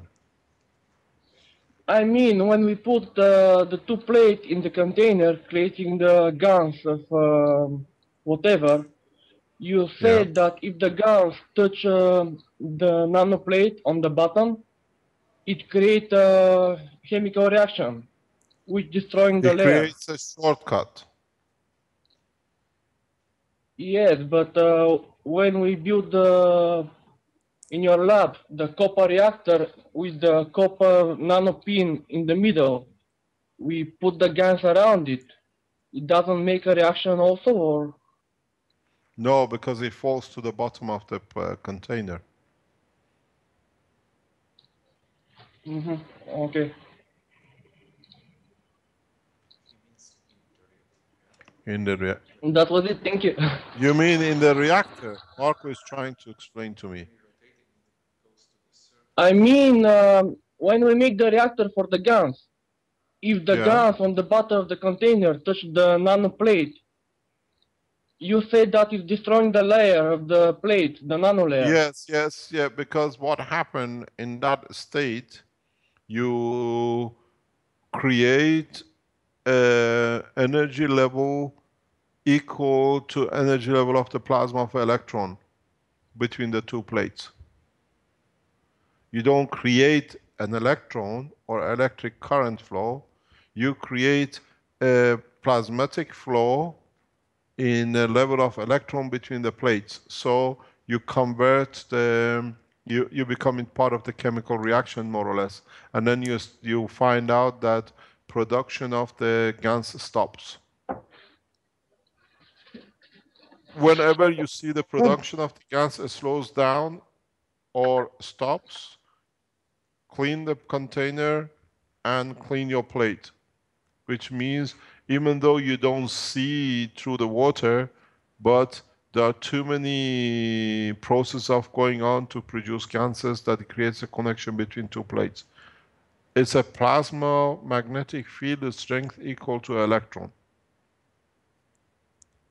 And that's where your problem starts. Because you already have started a connection through the wires between the two plates. And then now when the connection is made through plasmatic electron, it becomes balanced, so nothing happens.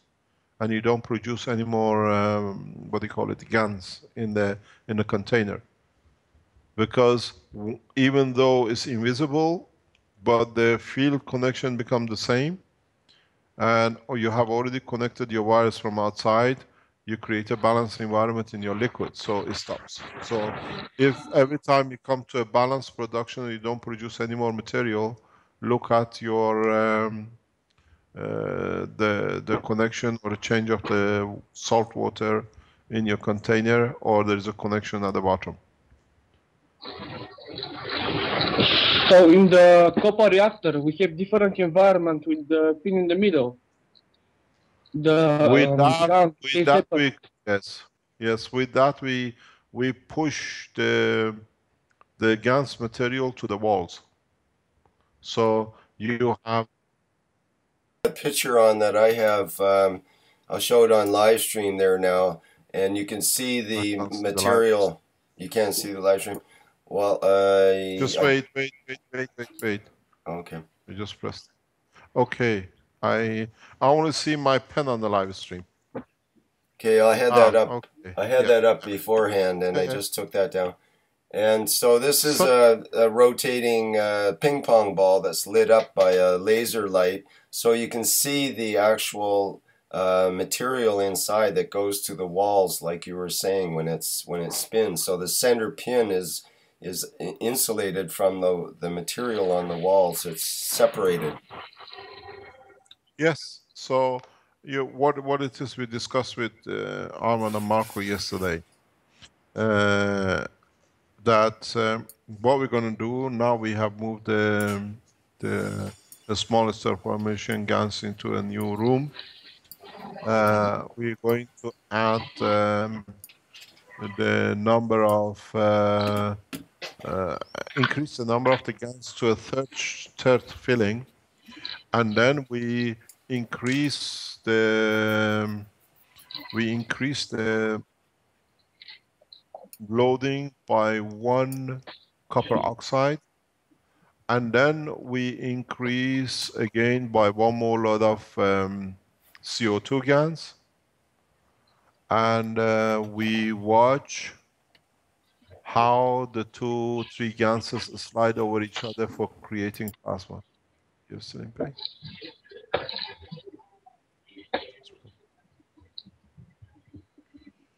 So there is a picture I saw in one, I think in the children teaching or somewhere from UREC. I don't know who's made it. It shows the pin in the center of the reactor with a plasma with a red and blue and green band on it as a free plasma. That is very nice. That's fantastic. That makes a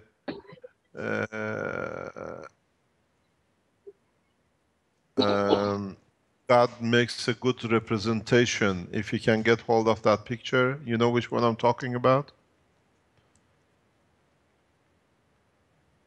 Rick? I don't have that offhand. I'll have to try to find that here. If somebody can supply that to me in the Skype chat, just drop it in the chat. That would be fine. It'll come through fine. That's a fantastic representation of the free plasma in between the cores in the star formation. And this is how that's how it more or less is. There is something I have to mention, is that we have sent the detector back to the manufacturers with the unit for their evaluation, and if there is a need for correction to come back, that they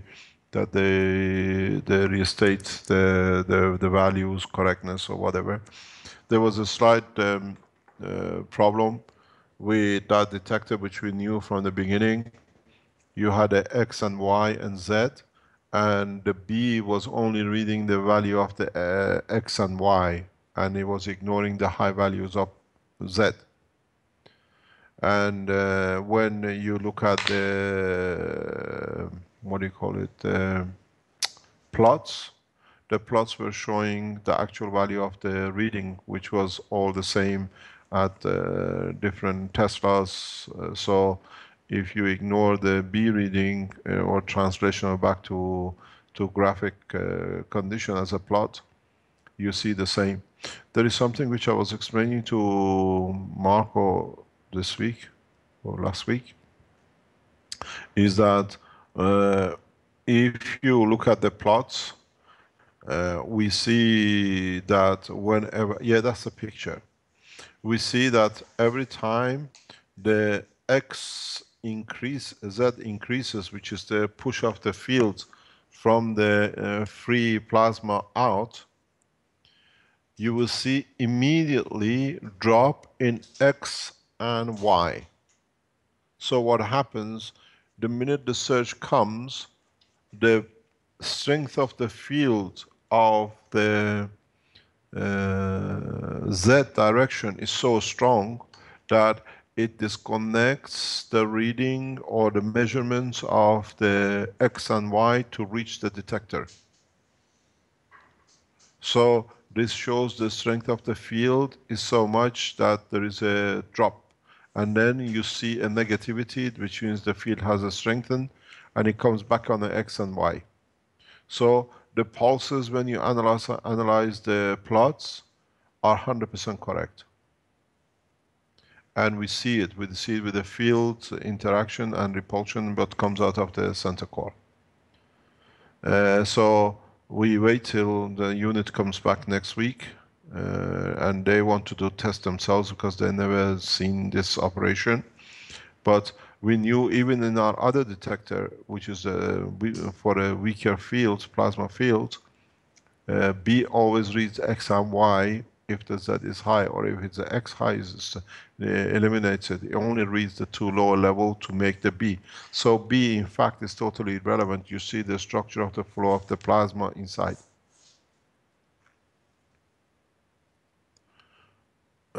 So the readings, when next time we put the graphs on, or the plots, and we put the data, when the system comes back, just don't look at when we freeze it, or you can freeze your pictures, study the behavior of the X and Y in respect to Z, or Z in respect to the others.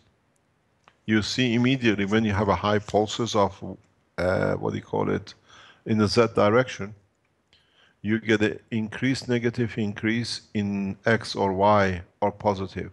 Then it shows you where the field which came out of the core has gone to, or where is it going. And then you find out if it goes to the Y in the right direction, the next pulse becomes higher, because now the system feeds itself with its own plasma. You become like what we call a vicious circle.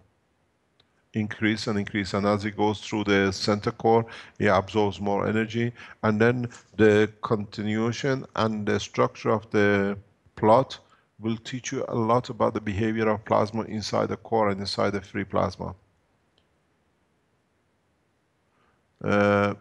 The data, they say the detector can read up to 3 and then 14 and 20 scale.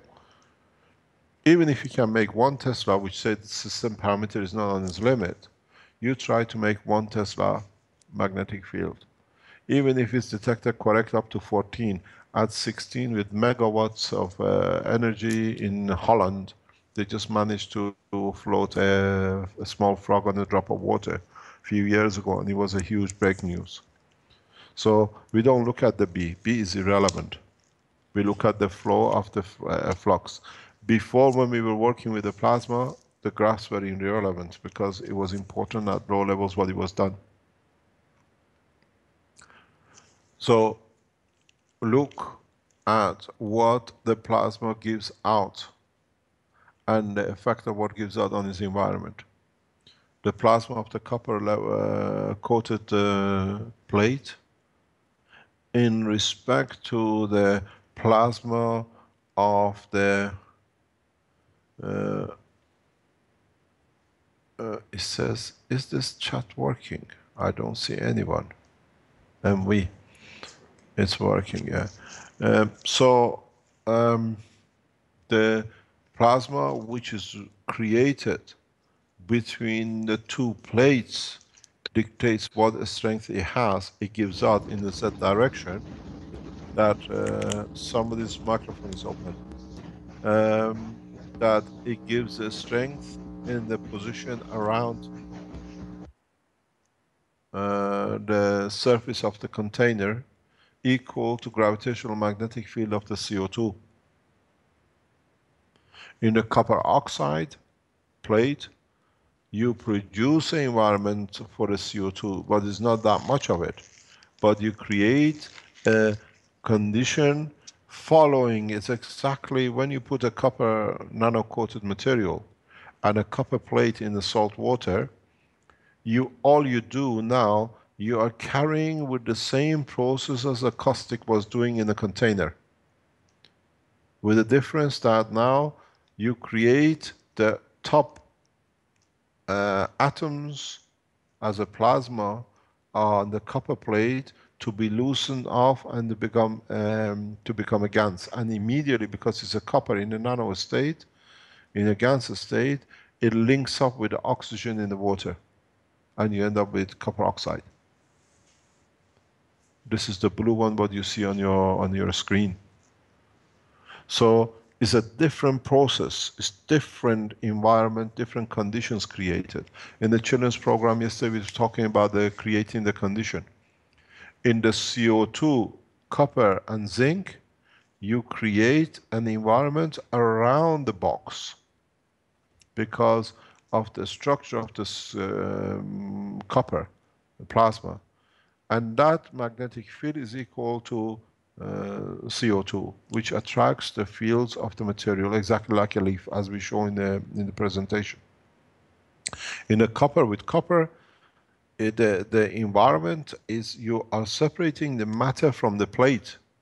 You're not absorbing copper from the environment, because the environment, the condition you create in the salt water with the container with the plates, is equal to strength of the copper, because one side is a copper itself and one side is an atomic copper. So the field is balanced for it. And that's why you see copper oxide at the bottom of your container. Do aluminium with aluminium and do aluminium with copper. Then what you get with aluminium, most probably, if the field is correct and you chose the right salt condition, you will get nanogans of aluminium. Right?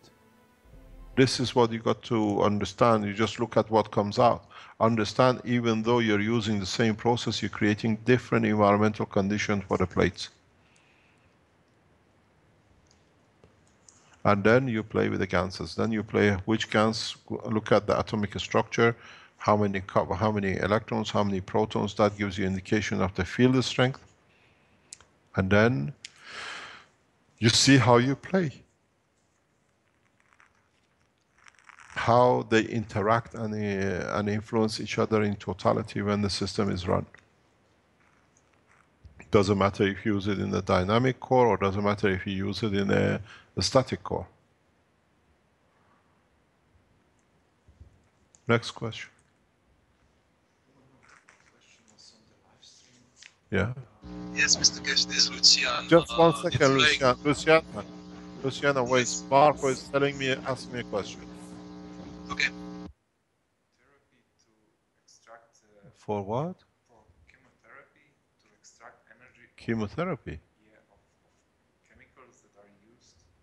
No, in a way you can't use the CO2 with chemotherapy. Apparently it's a question Marco tells me it's on the live stream. With the chemotherapy, you have two choices. To intervene at the time when you take the chemo, then you don't allow the chemo to kill or destroy the cancer cells, or allow the chemo to do its job and then enter the body through the bone marrow structure and bone structure to reduce the size of the limb. This is a problem with chemo. Chemo itself is the most beautiful material for destroying or opening up, not destroying, opening up the plasma of the cancer. But it's so powerful that it saturates that it releases so much, what do you call it, residual of energy, that those energies can cross the intestine boundary into the lymph and expand the size of the lymph that they get blocked on the bone. If you can deliver technology that reduces the strength of the lymph, then you will have no problem with chemotherapy.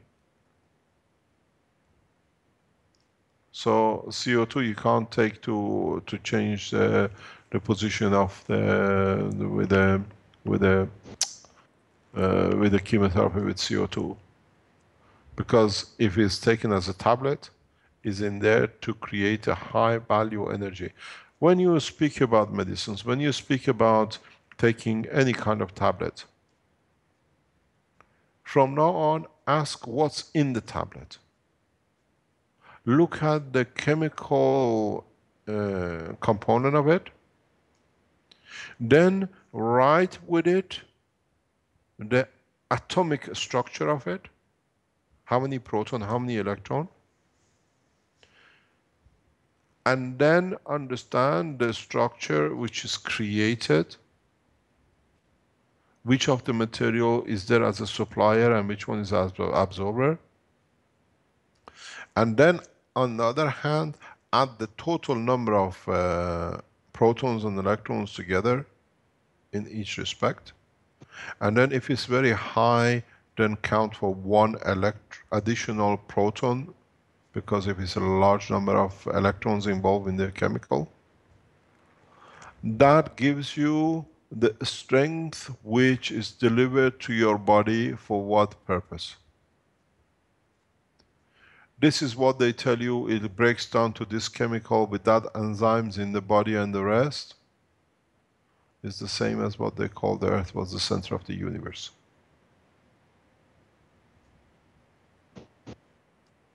You have to understand what that chemical, once a matter enters the body, the job of the material in your stomach is to change its characteristics from a matter to a gans, to energy. Now you have to understand, as I said to the knowledge seekers, change your hat. Because you take a physical material tablet, you think it does the same thing in your body. This is the job. Let me explain to you, we come to this one day in the medical side. As I explained, with the work of the lung, when you breathe air, the liquid in the lung is the transition point to change the matter into the gans, that energy can be absorbed by the lung or transferred through the lung. The same thing is with the acids and the liquid in your stomach. There is no difference. So when you eat food, when you take medicine, when you take tablets, whatever, the job of the liquid in your stomach, you call it acids and enzymes and the rest, is to convert the matter to a gans, that by passing through intestines can transfer its energy across the wall.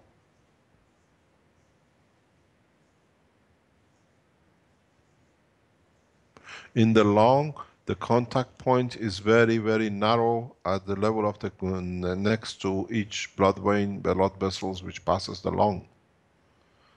In the intestine is so long in the liquid of the plasma of the gans.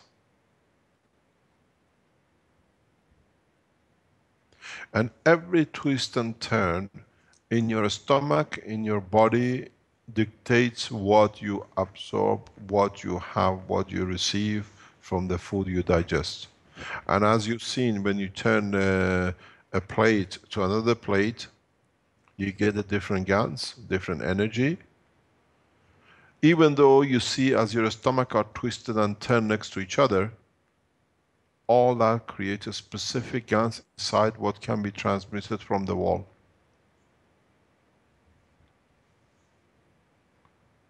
This maybe the surgeons understand why when you open a stomach and you move things around, then you end up with new problems. because you change the field strength which your body is used to absorb and dictate.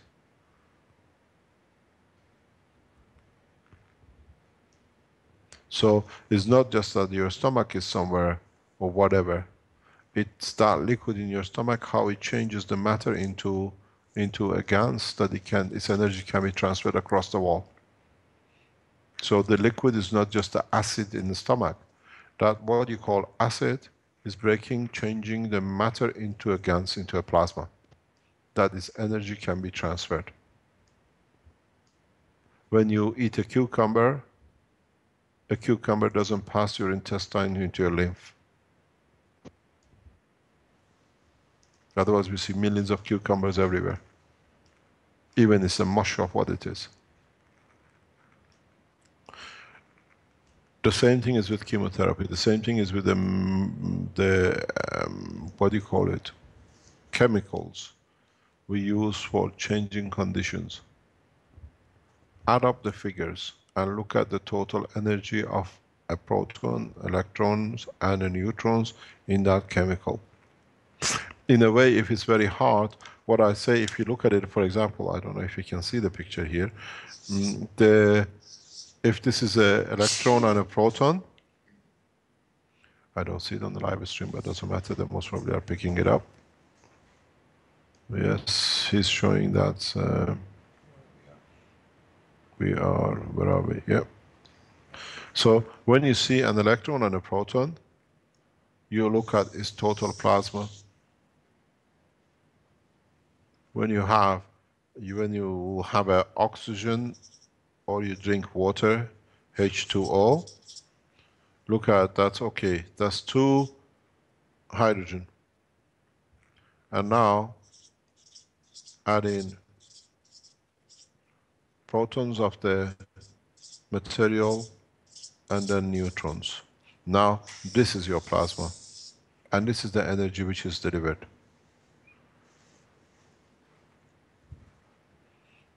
The indication of what you understand in matter state, then as a GANS, this doesn't exist. This exists. This plasma. Because you don't see electrons and protons in the plasma as a GANS.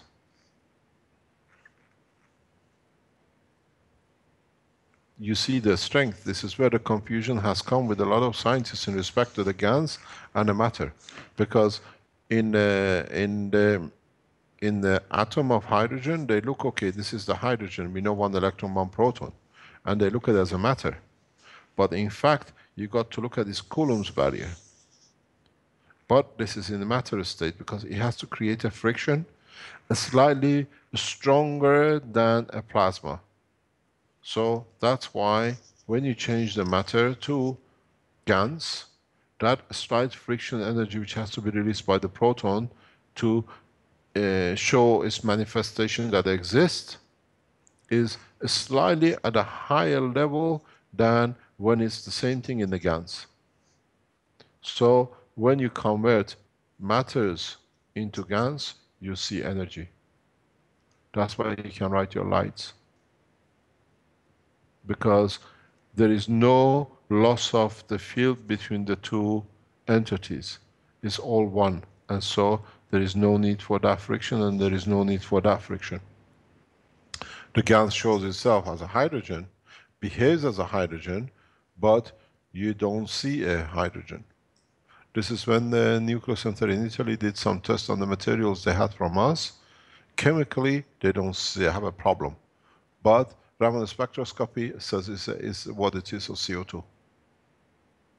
Even our Chinese colleagues in China have done the same. They are looking for a spectrum, they don't see the spectrum to CO2 in some of their tests. Because in their material they used, they have something else which shifted the size of the plasma to something else. As a strength. This is not the size, this is the strength when we speak about the plasma.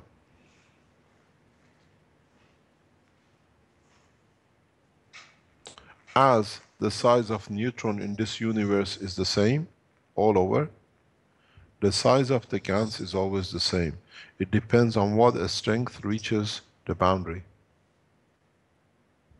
And that strength is detected by the amount of the principal matter in the center of the GANs.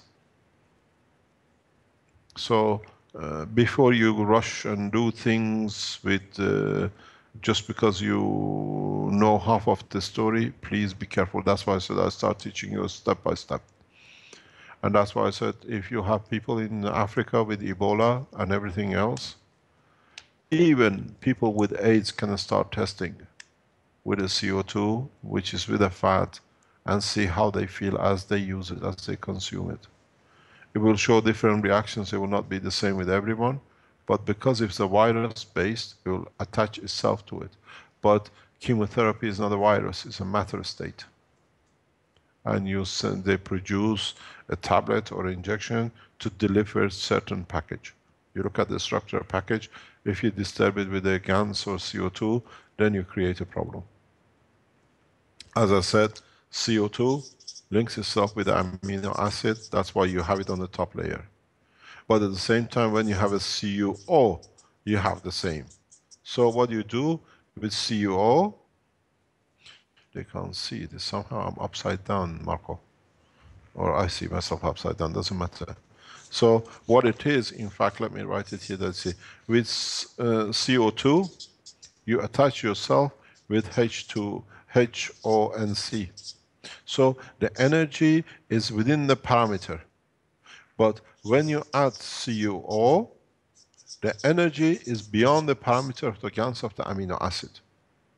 Look at the copper. 63, 60 I usually work on. Its power is much more than the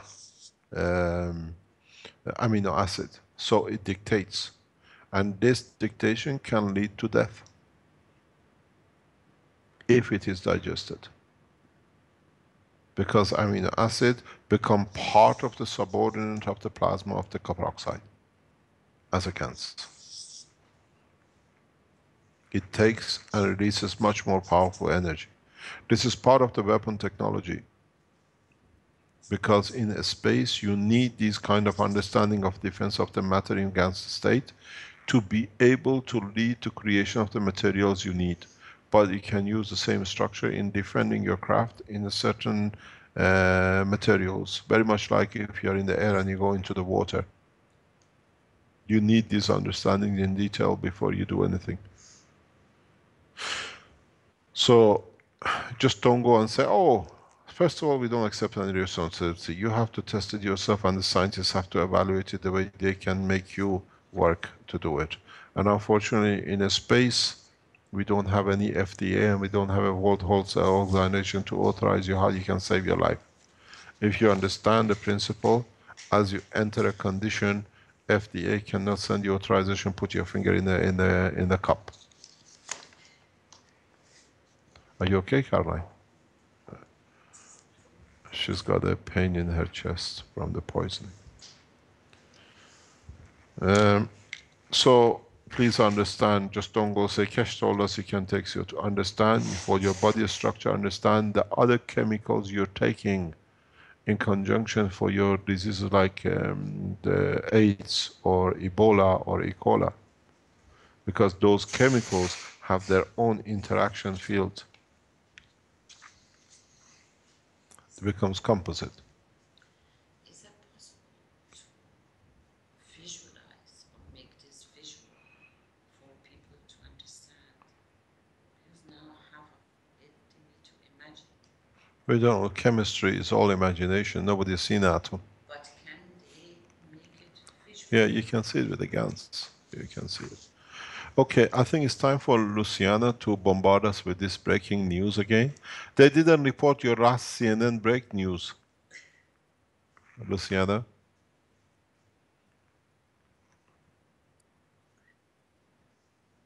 Hello, Lucian.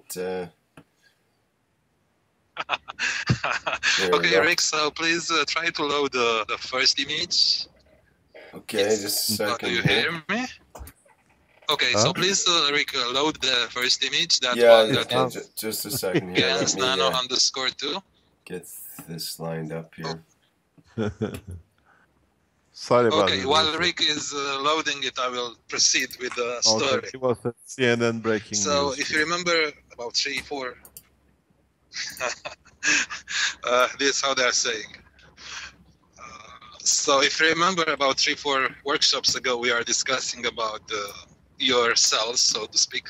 So basically, the regular copper zinc cell with water is theoretically producing 700 millivolts, and Can you repeat that physical again, test. please?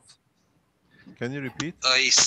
Yes, a cell with just one copper electrode and one zinc electrode is producing 700 millivolts with water, nothing else.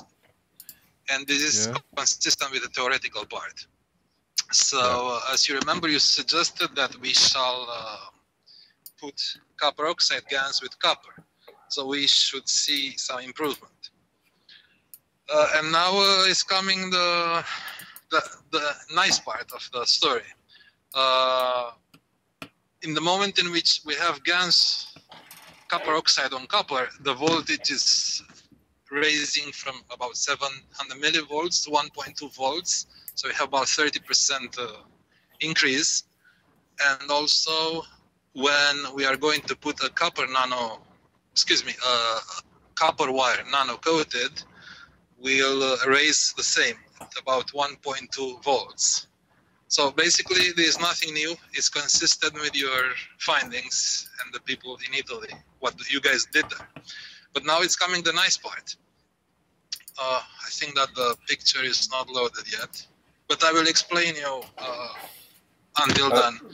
So basically I was putting in a cup a regular copper wire, and the zinc plate was nano-coated with an oxide of a metal. We could put manganese oxide, molybdenum, whatever one has into his lab. So basically, the path of going there is depending what you have. You can have molybdenum chloride or oxides or whatever. And after that, to modify your technique of getting nanomaterials, that was lit by a blue laser. You know, these Sony units that they have, I think how they call it, blue scribe. So instead of printing a paper label on your DVD, you just burn a sensitive layer. So that black thing that you are going to see on the zinc electrode is a nanomaterial of a metal. And now it's coming the surprise. So what you did, you put it, excuse me, let's go a step back. So what you put in your, no, I don't see it, on a zinc nanomaterial, you put it through a caustic. No. On the regular zinc plate, right? Yeah. I cover it with a metallic oxide. Could be molybdenum or manganese or whatever you have in your lab. Okay, yeah. So that is, as you said in the past, this is a chemical covering. So it's not going to help us. So to create nanomaterial, we were lighting that with a blue laser from a regular commercial DVD unit. You know the Blu-ray units? Yes. It cost American which $6 have more billion. powerful lasers. Because on these lasers, on these units, instead of putting a paper label on your DVD, the laser is burning a photosensitive material to write your whatever label you have and you want to print.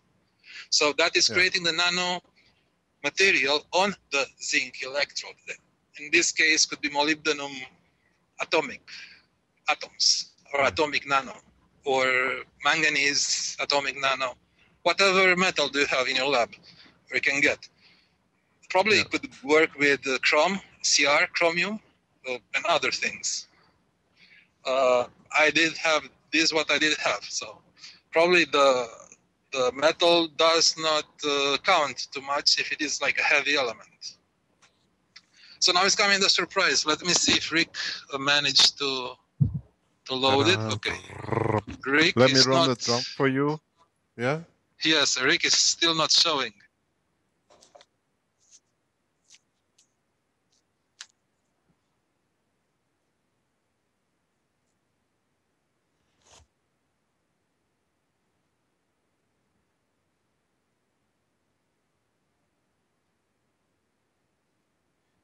Yes, yes, sir. Shall So I that run the will show drum you till you the- find the picture? Yes. Rick, can you try sharing that screen too, so Mr. Kesh can see it besides live stream? So Vince, you can do it on live stream because I have it on my computer.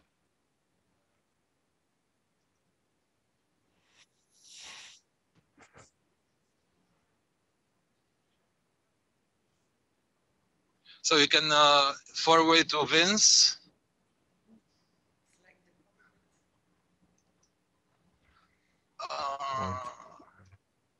Go on, take the what?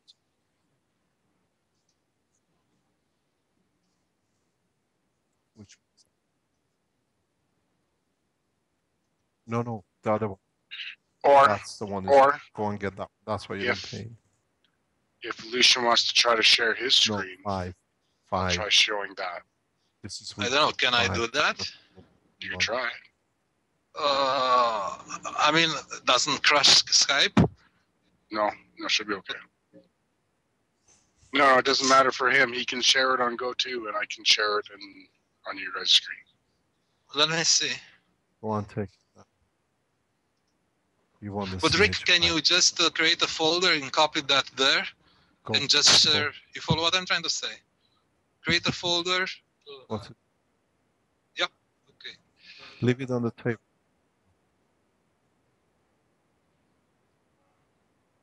This is becoming a long drum. Okay, so let me explain to you until then. Yep, I think this is how you did it last time. Preview it and make a window covering Skype. Go and. Okay, so I'll go on to explain to you until. Now. This is not So the enough. surprise was that on the regular copper wire, which was not coated at all, we have copper oxide GaNs on the bare copper. So when the measurements are done... Excuse me, can you repeat that again, please? Yes. We see a cup with a yellow light in the background. Yes, so I will explain that the picture number 2. In the cup, the left electrode is the zinc, regular zinc plate, which is nano-coated with metal, manganese, molybdenum, whatever you have. On the right side is just a regular copper wire without any coating, and the middle is like a copper nano-coated wire. So this is the setup I was explaining to you. There are 3 electrodes inside. One zinc, yes. One copper, right and is one bare copper. Correct. So now, Rick, please share the other picture, _3, which is a detail under magnification of 2 and the magnification, I think, 5 from the camera. We can see copper oxide GaNs on the bare copper. And the water into the cup is not at all salt water, it's plain water. So in other words, with this technique, we can get copper oxide GaNs without having the nano-material copper. In other words, the middle electrode, I was putting it later just for measurements, but the creation of copper oxide GaNs was without the third electrode. So basically what I'm trying to say is that we can obtain copper oxide GaNs in a regular water cup with just a zinc electrode that is nano-coated with a metal and is giving, is raising the voltage. You're very correct. You have found another way of producing the field environment which can release copper atoms. Right. You have I wanted to link this. Yeah. Right. I was trying to link this with what you was said before the chemotherapy. He was explaining that you are going to match the field near the electron field strength. So then you are going to pull the upper level atoms from the copper wire, and with the oxygen from the water, you are going to create the copper oxide GaNs without salt. And what is not seen, or it is seen very barely, there is fat on the top of the water. So I was getting that with the syringe out, and I could be some sort of hydrocarbons. Probably we are going to save it for send it to a lab, but probably it's going to be like short chain hydrocarbons, like C2H, whatever, 4,6, some sort of fat, what else you are calling oil, some oily thing. And yes, I don't think you in a way, as I said, you can reach this point in different ways. You don't need to do it. In a coming time, we'll show you how it's done with the plasma. But you have created a condition that condition allows the separation of the copper from the top layer of the copper electrode. And as it's separated and is not in a chemical interaction, it immediately mixes or adds up with oxygen. I think we lost it. Are we still alive? So you have created and release energy as yes. What's the energy you said? Yeah, Rick, screen share. I think somebody has added something extra and is taking the bandwidth. Hello? As you explained a few moments ago, in this process. Yes, do you hear me? I can hear you, but I can't see the energy you absorb. Yeah. So as we explained a few moments ago in the process. We are losing him. We can't hear it. Okay. So Lucian, try again. Try again, please. I was saying, as you explained a few moments ago, in the process of creating the copper oxide GaNs, we are releasing energy. And the cell is delivering about 1.2 volts. That means much more than 700 millivolts without anything in it. But how much current do you get through this process?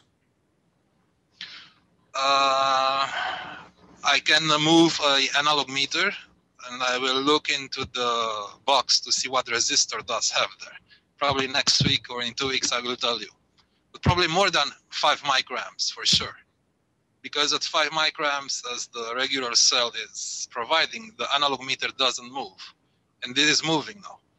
Probably is doubling, tripling. I will let you know. Interesting enough. What is that yellow color in the background?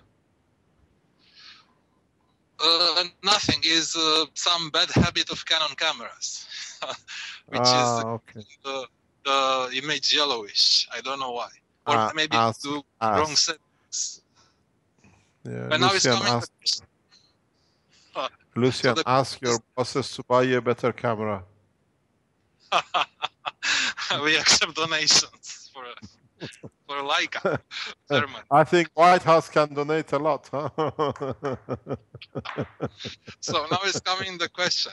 On the and because you just explained maybe 15 minutes ago that thing with the plasma radius, so we have the CO2 GaNs, and based on the number of electron, neutrons, and protons, which is CO2, that means 32 plus, maybe I think it's 70, 72. If we take a look into Mendeleev table, we can get magnesium, sodium, potassium, which are not interested in, Cr chromium, which we don't want for now because it's toxic for the human body, and nickel. So now, supposedly we want to get nickel from the CO2 GaNs. the question is how, if we can say that creating the GANs is a fusion process, obtaining nickel from CO2 GANs will be a diffusion process. So now the question will be, because we have to diffuse the CO2 GANs, how we do that? In other words, how do we create the condition, to speak in your terms, to break the CO2 GANs? You want to obvious, change the GANs to a matter. yes, to a nickel atom, Yeah. atomic or oxide. You know, go back to what I said just a few minutes ago. When you go from the atomic structure to GANs, you release certain amount of energy, which you see it as a light in your system. When you have the LED lights, you're happy.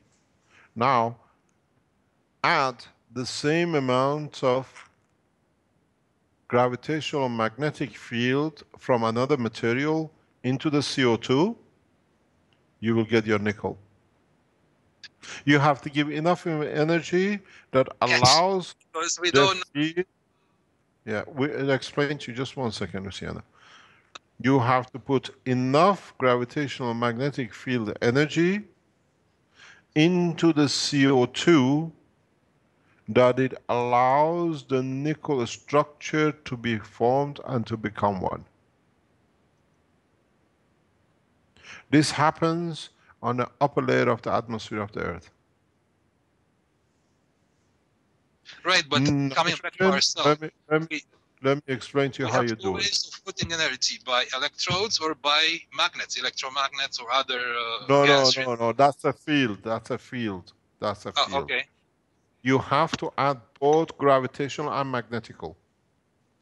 When we talk about energy in Keshe Foundation, we talk about the plasma of gravity and magnetic together, not as a field. So in upper atmosphere, when the nitrogen is formed from the rays of the sun, is the interaction and friction between the two Earth gravitational magnetic field and the sun's gravitational magnetic field. And then you have a process by which helium is created instantaneously. And that helium again releases on the extreme ultraviolet strength a plasmatic condition which it converts immediately the nitrogen back into a matter. And it rains down to us as a atomic nitrogen. You have to find another way that you can deliver into the container energy of the plasma. I think it's just about 3 or 5 electrons. And then you get your nitrogen. And you get your nickel. And then add the number but may I ask you a practical device, how to do that? You have a dynamic reactors. You have a star formation, and you have a free plasma. In a space, I have already explained this to the knowledge seekers months ago, when we had the reactors as a star formation. If you go on the pictures of about 4 or 5 months ago, we put some reactors vertically and some horizontally on the floor. And I explained to the knowledge seekers, in a space, depending on the reactor which is on the boundary to the center, what environment you create, that you create the matter you want. So when you create your CO2, you see, I explained to you, if some of you, there is a way to say which of the pictures are shown in public, there are UFOs, and some there are just, what they call imaginary thing. If you look at especially like the system which we saw over Jerusalem, and look at some of the reactors, crafts you see, which they have a shining rotating light around the edges at the bottom, This is a combination, 8 reactor combination. Internally, each reactor looks into the imaginary plasma, a free plasma, and then, for example, if you have, let's say you have a CO2 increasing in respect to the field that this reactor in distance creates, you collect, produce, let's say, banana. And the next reactor is the field which releases from it, creates tomatoes. That's where you get your energy from to add to the GANs, to convert the GANs to matter. This I thought to the knowledge seekers months ago. And I explained to them this is how you produce in respect to what boundary reactor. The boundary reactors, usually in a specific formation, are made for 2 purposes. One is for production of material, and one is for defense technology, concentration of the shield in a certain direction of flow. It gives you layering.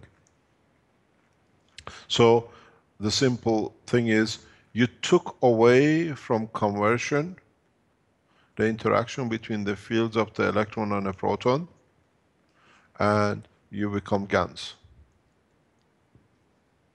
It's not a fusion, as I call it, is an interatomic fusion. In one of my papers is on the back of the books. So to reverse the interatomic fusion, to bring the plasma of the proton, electron into the plasma of a proton, you never make the original neutron. Now you make a GANs. To make it to neutron, you have to put that energy which you took out back in. And you do it with a free plasma condition. This is where we are going step by step.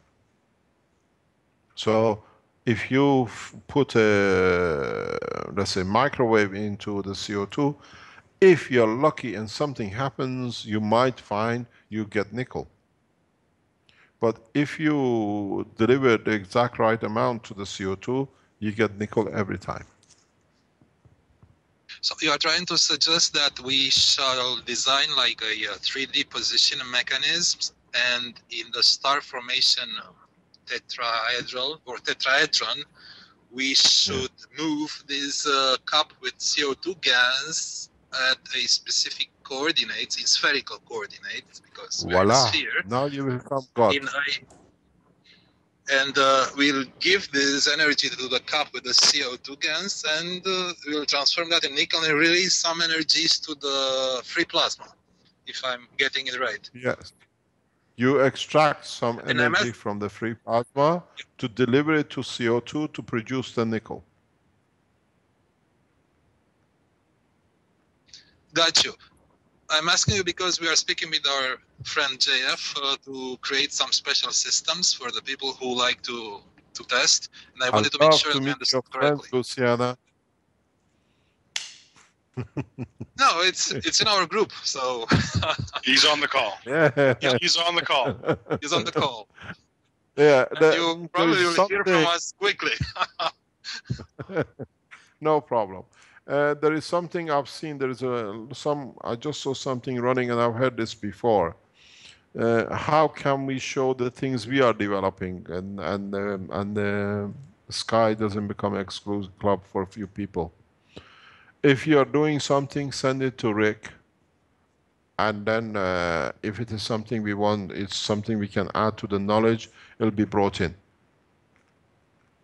If you are doing research like Luciana, or you're doing something which is interesting like, what do you call it, Ms. Claesson, which is now has managed, we think, to produce gold out of fresh air, then, what do you call it, send a link to... We're leaving this privilege for you and Eric and... Pardon?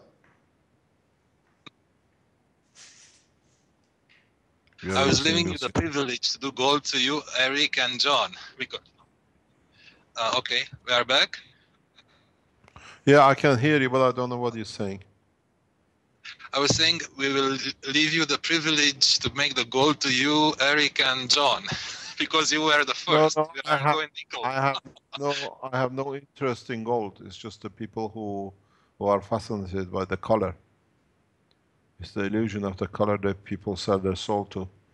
No, because what do you call it? Mr. Clausen is working on that and he's found a very simple way to do it. And he is looking for Raman spectroscopy testing, or somebody can evaluate what is developed is gold, is reddish yellow gold, like a Russian gold.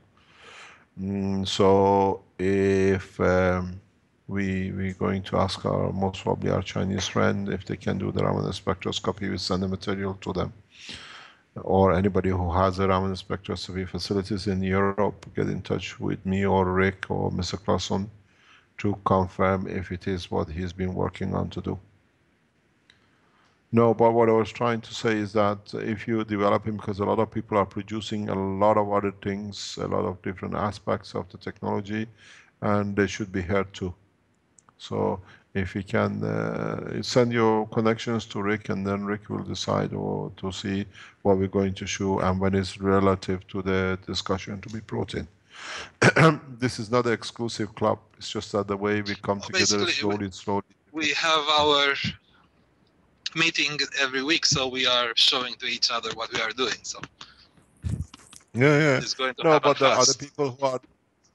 Yeah, but there are other people who are doing their own private or governmental tests with the things from the foundation, and they want to share it.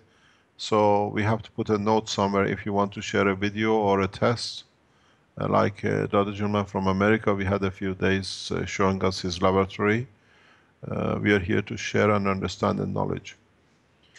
So we see what happens. This is what I said to our Chinese guys in past few days. We are merging a collaboration between the Keshe Foundation lab with the Chinese lab in China, where they have the same kind of facilities and scientific background. So we start sharing knowledge lab to lab directly on the live stream, more or less on a regular basis from this week on. So we extend the research out of the laboratory of the Keshe Foundation with other labs, and then hopefully when we get the confidence of our Chinese colleagues in China in respect to their agriculture, we'll have a live agriculture live stream that everybody can see how things are grown. As I said to our Chinese colleagues on Monday, it's a privilege to hear them speaking in Chinese together and translating and discussing it, and we sit at this and we listen to it, and then they translate to us or we try to explain to them in Chinese. So we start opening connection between laboratories and scientists around the world on a live stream basis, that we can see each other's work. Please send your things to, is that, what is this? Is that Eric Clausen's picture? Rick, what are we looking at? The goldish color.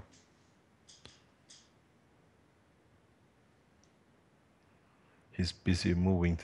Yeah, I was just trying to get the one picture out of the way to make the other picture show up properly, and for some reason it decided not to here. Just a second here. Okay, there it is back again. I got it back in. So meantime, Mr. Keshe, I have... There we go. This is, yes, it's one of the pictures from Eric Clausen, kind of a teaser picture. One of the pictures we were going to include in the last Spanish-speaking workshop, and we could possibly include in the next one or discuss it at any point. But these were specific for that workshop, so we don't want to spoil it for when Eric wants to talk about it more. Can we organize it with Eric for next week, next session, that he can make a presentation of what he does, how he does it? Sure, that would be fine. Absolutely. And if anybody has a Raman spectroscopy, that can get in touch with Rick, that they can confirm what it is, what is developed. That'd be great if somebody had, constant access to some machinery like that we could send samples to be tested. I think that would be a great service for someone to provide to the Keshe Foundation, would it not? Chinese Keshe Foundation have the facility. I think James knows who to get in touch with it and then organize it between the two if it can be done. Oh, but we've got to fly it all the way from, Germany to China. We can organize it through Keshe Foundation. There is no problem for shipping. It's very strange. You got to realize shipping these kind of materials at the moment, they're watching a movement. We send a package to do with the GAN system to Tokyo a few weeks ago. And we nor the Japanese government officials, nor the company, nor us, we never understood why a package which is destined for Tokyo was kept by FDA for 3 days. So they went through it, they copied it, and then they sent the package to Tokyo. So the American wanted to know what the Japanese are receiving, and to do with Fukushima, which metal plates and a battery has nothing to do with FDA. So you can understand how they're controlling everything which goes out of the Keshe Foundation. I can put the email on the line. You can see we received the email from the shipping company, which is UPS, that your material is kept by FDA and is on hold to be delivered. So they went through the pack, they analyzed everything, what it was in it, what they could pinch. They couldn't come straight away to us and can you tell us what it is? So when you move things for the Keshe Foundation, understand that it all go through the hand of the American security and the others to be on the top, that they are on top of the game, but it's the same with everybody else. I'll post this email from UPS. You will be understanding how much control goes around in what we ship, even it goes to the nation government. Okay, so don't complain. Send it to Rick, we show it, and we organize it. But just don't send us a picture. This is something it took me, I've been on the line live with Eric Clausen, because you have to make a presentation, a case, and we listen to it. Make it 10 minutes, 15 minutes, 20 minutes, how you done it, what you achieved, what we can learn from it, and what is the next step. Maybe somebody else will pick up. This is important. That's an excellent offer. I think that's beautiful if people can, show what they've done basically and explain about it, and then it's open for more questions and answers beyond that. That's a great way to present things, I think. I think BUSI just put, if someone has produced the CO2 GANs, can ship to me. I am in China and can do the test. This is the guy from Chinese Keshe Foundation. I think these are the people who done some Raman spectroscopy as well. Pick up his link if you can see it, and put them in touch with Rick Clausen, or Eric Clausen. If you see it, just pick up. It's BUSI. This is how the collaboration, international collaboration, will come, where the governments realize scientists and normal people work hand in hand without patterns and without natural borders. This is where the breakthrough is coming. Next question. Mr. Keshe, there was a question from Keelong Hong, who asked, may I ask a question related to nanomaterials? Just 1 second. It is, let me speak. Just 1 second, please. I just saw BUSI is Ryan I. He's a Chinese. If you want his connections, now I know who he is. Send an email to info@keshefoundation.com or send it to info@keshefoundation.com, and I'll link you up to Ryan. Ryan, I'll put in touch Rick Clausen with you to carry on the test. We pay for the shipping. Thank you very much for the offer. Carry on, Rick. Okay, So Keelong Hong asked, may I ask a question related to nanomaterials? It is said in Keshe's paper that the nanocoatings spread their field strength to the salt solution, and those fields become GANs later. So when the coatings are releasing these fields of themselves, will they decay? So he's asking, does the nanocoating decay? They don't decay. It's just that the field interaction If it's a copper which produces CO2, it creates an environment, it becomes a magnet. If it's a copper which is released from the plate, they don't decay, they interact. As I said, understand what you receive and what you produce. You give energy, you give part of the plasma, but you don't fall so much that you become from copper to CO2. So would the coating or the copper oxide itself be a loss of copper oxide in the process, and would have to either be recoated later or something like that? There is a possibility you don't get the strength continuously the same. You take it out and put it back in a caustic. In the leaflet which is going out with the units, I have mentioned that this is what you have to you don't recoat. What you do, you rebalance the nano layers. If you get to the point that you don't have, or you see a weakness in production of CO2, all you do, you take the plate out, you drop it in a caustic, in a very slow process caustic, maybe with a steam type, and steam it and put it back in, and you carry on the same.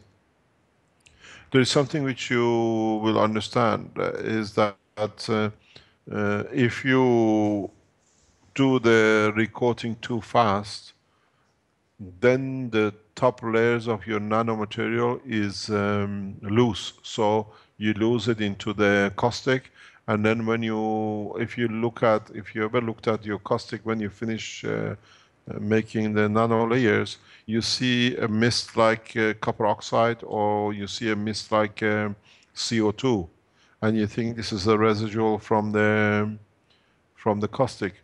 But most of what you see as a mist is a CO2 which you have created and become a gas or a copper oxide layers which has been loose in a way you don't see it with the naked eye. They have converted into copper oxide into your caustic. I produce caustics of all kind of colors and shapes and all sorts of materials.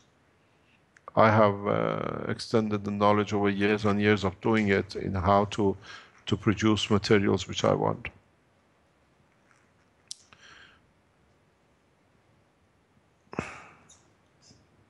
Somebody says, can you put a pinch in for the magnesium I have created for the Keshe Foundation brick? What is this? What is the pinch?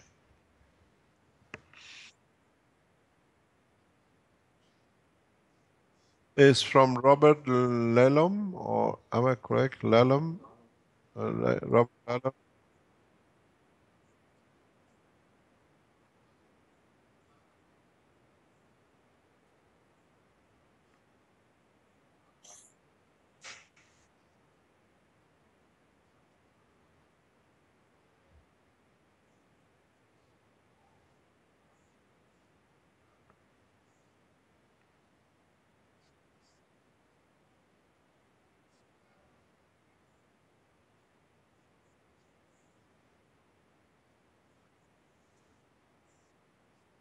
Ah, that's fine. Can we put that on the... Can we get that link and put it on the forum or on the website that people can go on? I received an email from Venezuela and New Zealand people that the 4 more books of the Keshe Foundation transcripts of the workshops are complete or be completed soon, and they'll go back again on the on the Amazon.com. So like the Chinese have already downloaded and just taking the transcript and doing the Chinese transcripts of the workshops for the people to read. Now I think it's up to 20 is done, and they are working heavy at it. As I said, the whole workshop sets and all the talks will be gradually become transcripts. So if you want to translation, I've asked the webmaster to put a link on the Foundation forum that people can read the transcripts, or you want to translate into the different languages.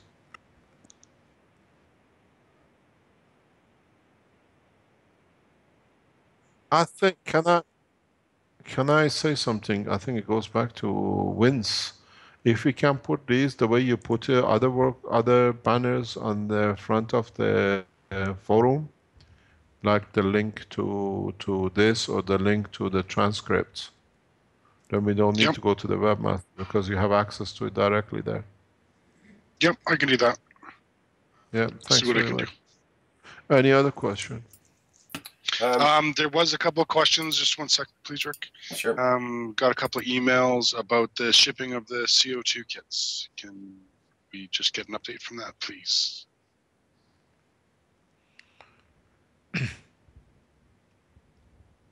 What happened? Are we lost? Are we still? Did you hear the comment from Vince? He asked the question No, we about. just lost his voice. Okay. Can you hear me? I can hear you now, yeah. Okay, so there's just got a couple of emails about the shipping of the CO2 kits. Could you please update people on that? Every single unit will be completely, all our orders, we received hundreds and God knows, all the materials are together today by 2 o'clock because of the manufacturing problem. And every unit, if it's a plate or people, we have people who ordered 20 units together, some people ordered 10, and all sorts of numbers. All will be completed and met by next Friday. We have nothing outstanding. So everything will be done according by Monday. If the first batch will leave, and the rest by the end of the week will be all delivered. We were waiting for the plates to come in. The copper plate arrived 2 days ago, and the nickel plate arrives 2 o'clock today because they had to make a whole extra hole has taken 2 weeks extra. So yeah, Armand laughs because he knows the Italians. So every unit will meet, and most of the plates will leave this place. We already spoken with the shippers. Everything is done. We'll meet full commitment by next Friday within the 30 days we promised. While we're on that topic It'll be more or less on a weekly basis. Pardon? While we're on the topic of shipping, some people are wondering about the books, and I was wondering if the book shipments are on time or any backlogs are happening there, or how that is. There is a problem. Most of the people who have a problem with the shipping of their books, we put them directly into the dispatch, because the dispatch is done by the Belgian company. And what I see and what I understand from what they told me early this week is that they have hit the same problem as we did with the post office in Belgium. If I receive, I've asked, and Caroline is going to finish it hopefully this week, there is something like 200 or 300 books has gone missing with DHL since January of this year, which the people have gone for refund or we send the second book to. If DHL has collaborated with the Belgian government to stock, hold or withhold delivery of books, DHL has no credibility, we'll go public with it. Because it's a trace that people have paid the money to us. The shippers can come up with the tracking number which they have given the books to the DHL. And people who have asked for a refund from DHL, from the PayPal, well, we have started this process this week because at the end I pressurized the dispatch so much that he had to squeak, as we say, and he said a large number of books has gone missing as a cash.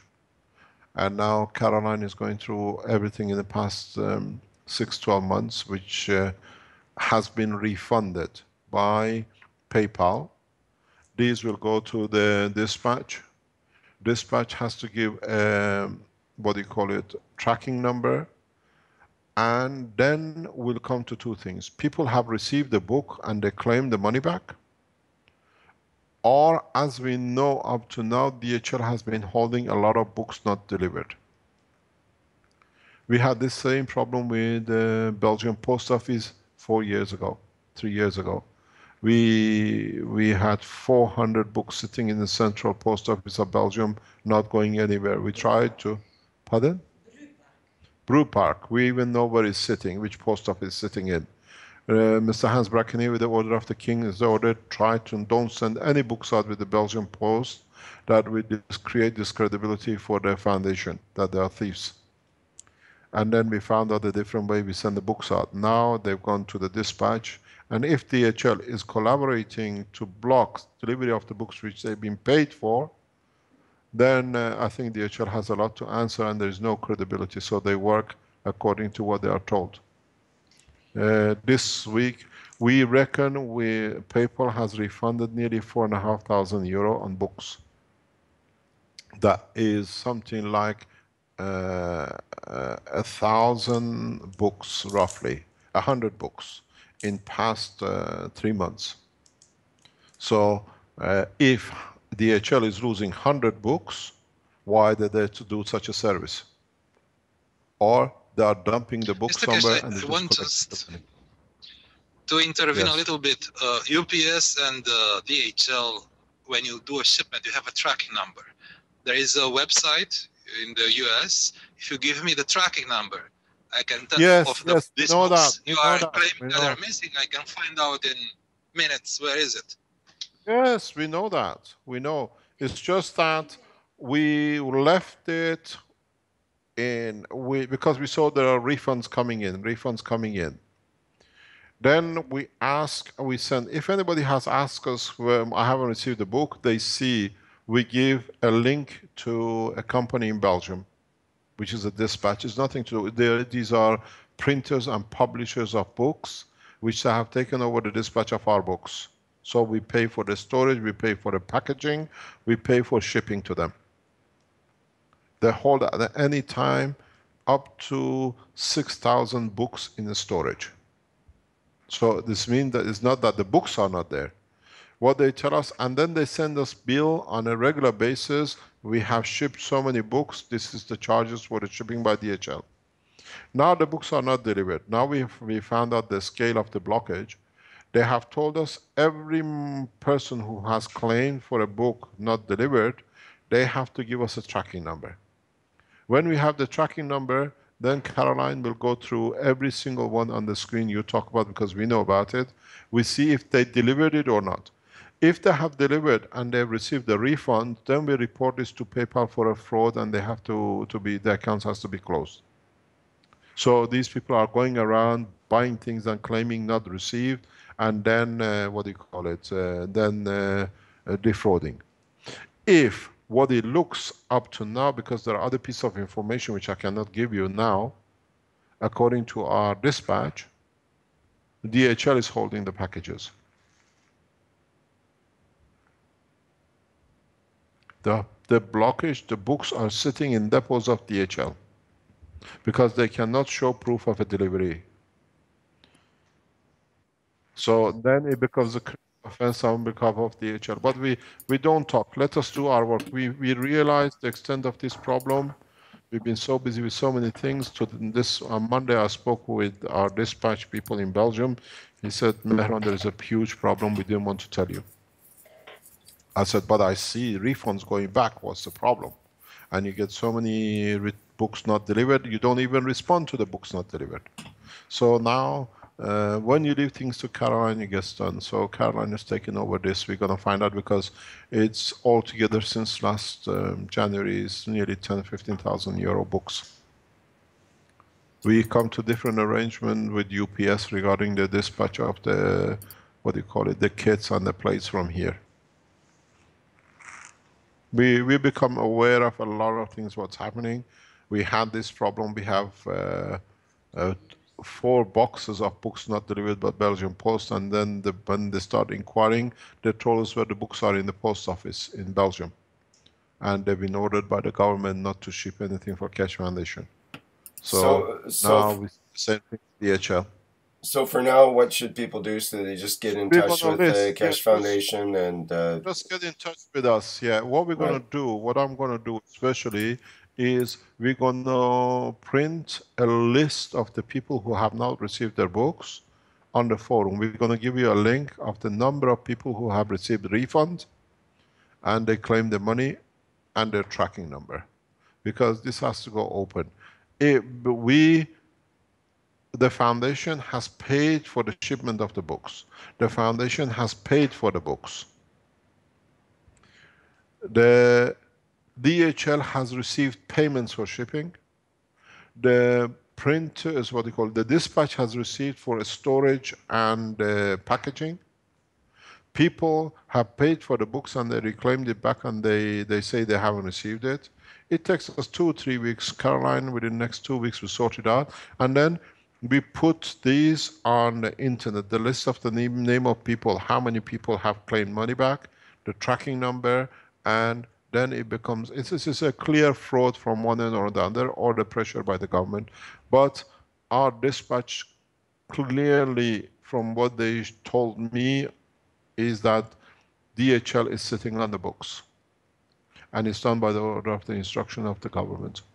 Because then, you understand something, if you go back on the few workshops before, I said to you that they started a procedure in Belgium for fraud, purchasing books, not getting paid for the books not delivering.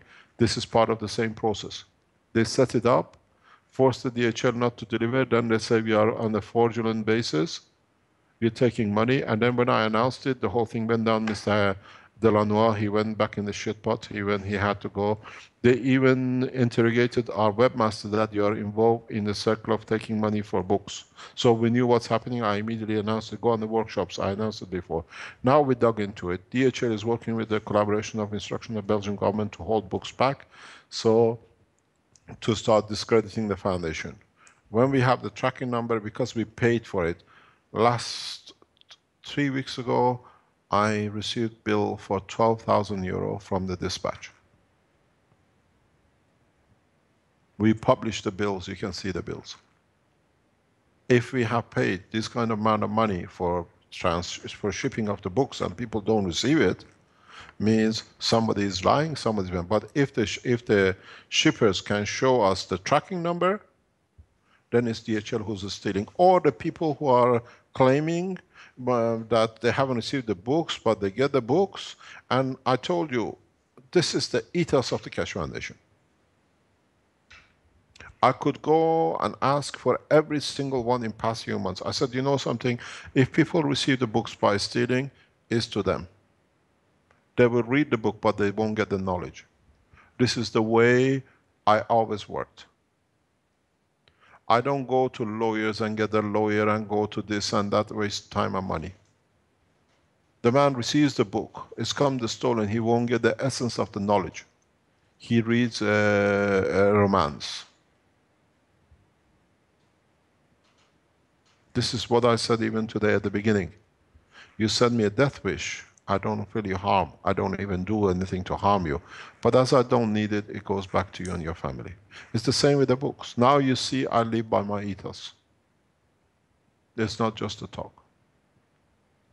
We don't go back to the what do you call it? The reason I did this week is very simple. I think it's a guy called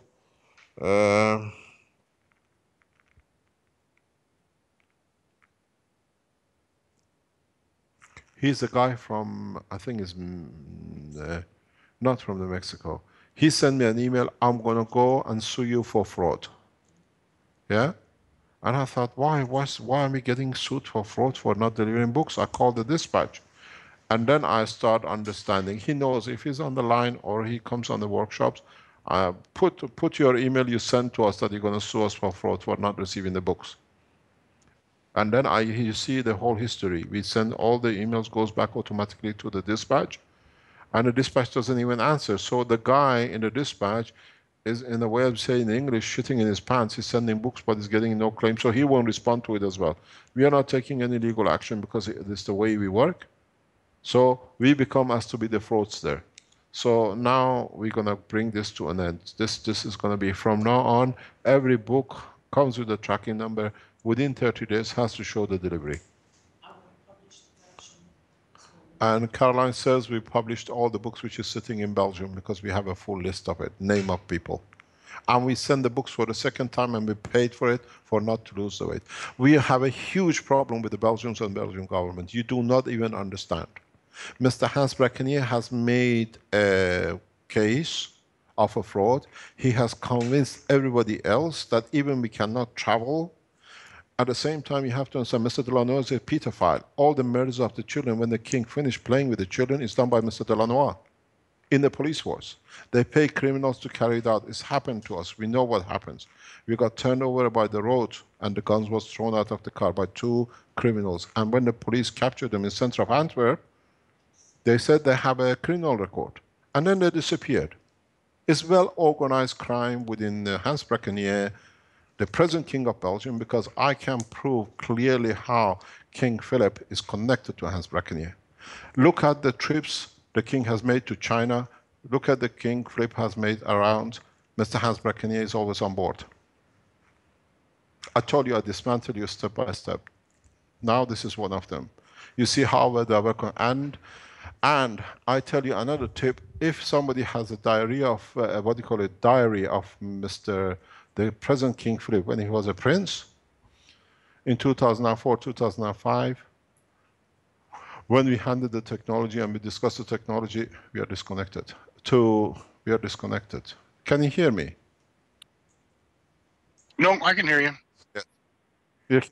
So when we did all the negotiation and transfer of energy to Werhard, out of nowhere, Prince Philip turned up in Werhard to see what we transferred.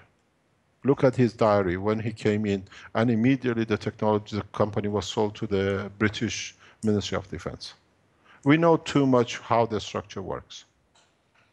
So please don't sue us, we don't deliver the books. Now we're going to release everything. The data is you have paid correctly. The foundation correctly has transferred your email of the purchase to the dispatch. Dispatch says that the books are not getting delivered by DHL. So why DHL, an international organization, needs to sit on the book? Is the incompetent, or does the instruction come from the American because it's an American company?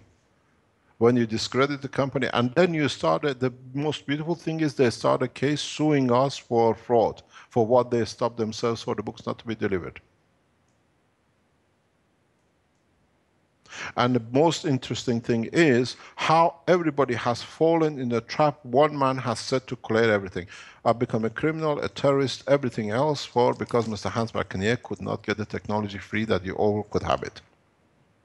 It's all made of phantom and everybody has believed in it because it's come through the government of the Belgium, by Mr. Hans Breckennier, by the present king because it's part of it. I can give you a name of a company, 10 billion fraud, which was done directly in a trip in the presence of Prince Philip, Mr. Hans Breckennier, and the Chinese government. I've been in the company. Look at the company in Flanders to do with solar cells on 10 billion contract. We are doing our works right. I tell you, there is a problem with the plate. We had to do it. Caroline, can you bring the plates? Wear a glove and bring the plates which are there. You see it's got 2 holes. It's going for processing. Italians made a mistake in manufacturing. Today's other part comes in and it goes out next week.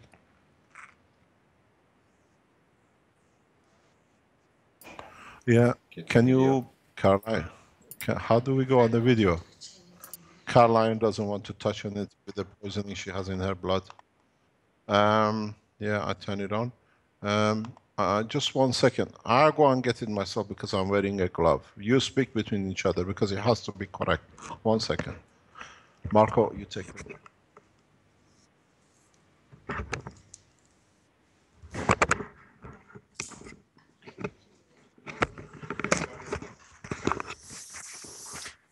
So is there any other question? Not getting any video at this side. Anybody else not able to see video? Yeah, it's just a spinning icon. Anybody else? It's starting to spin. It's probably going to come in here. Rick, can you just restart it, Marco, please? Hey, Lucian, can you just wait a second, please? Marco, can you restart that webcam, please?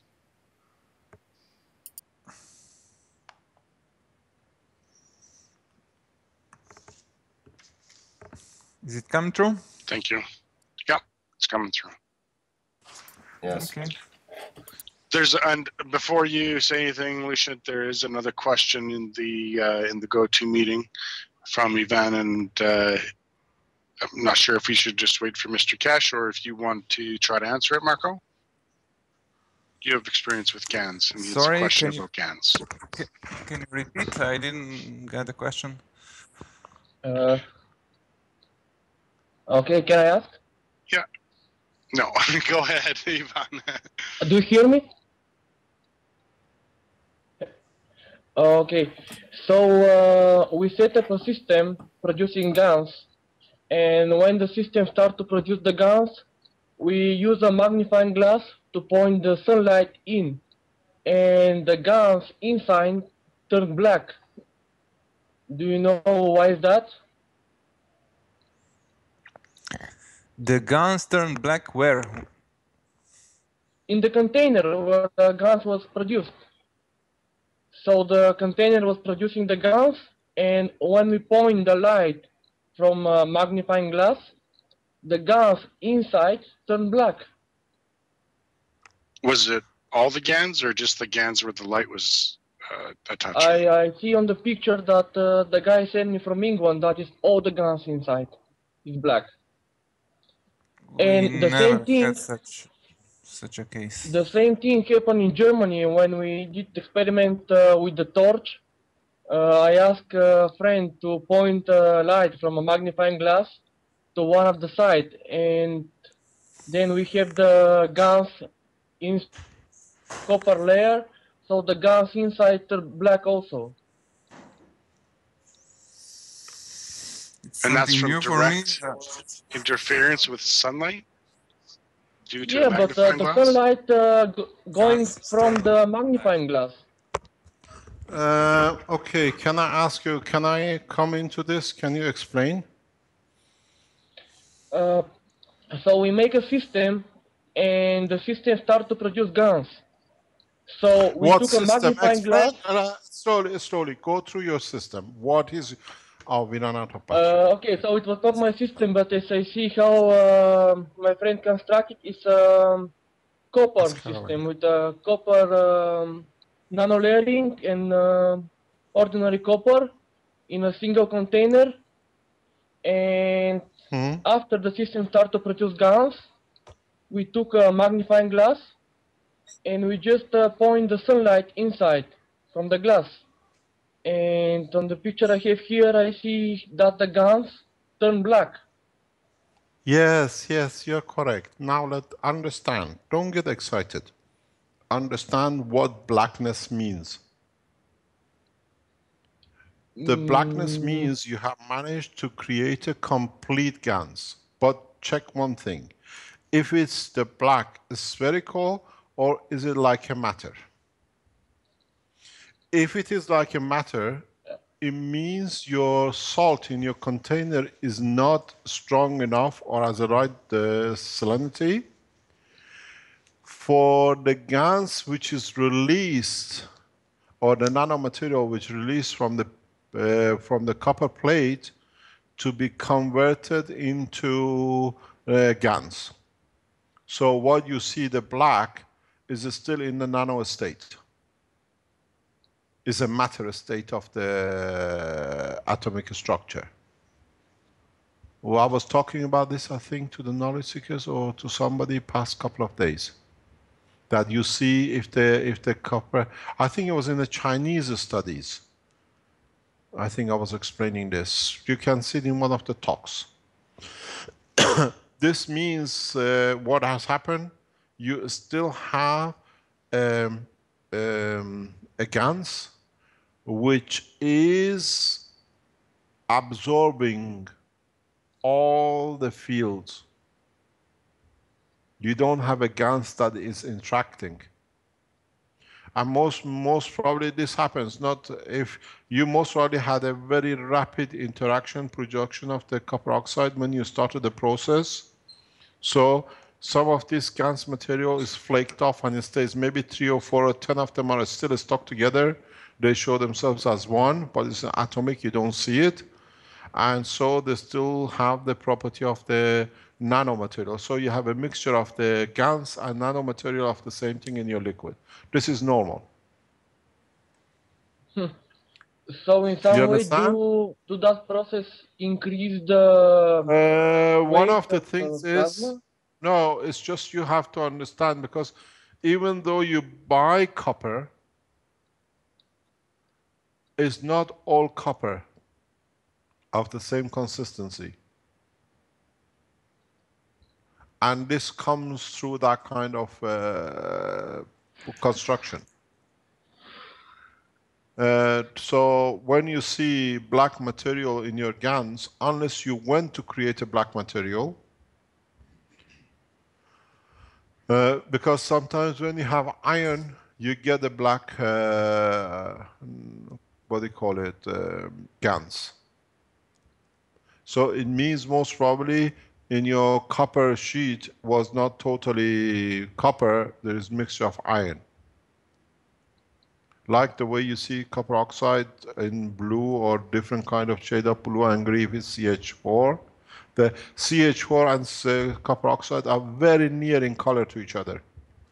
One is bluish green and the other one is greenish blue. And so you most probably done two things.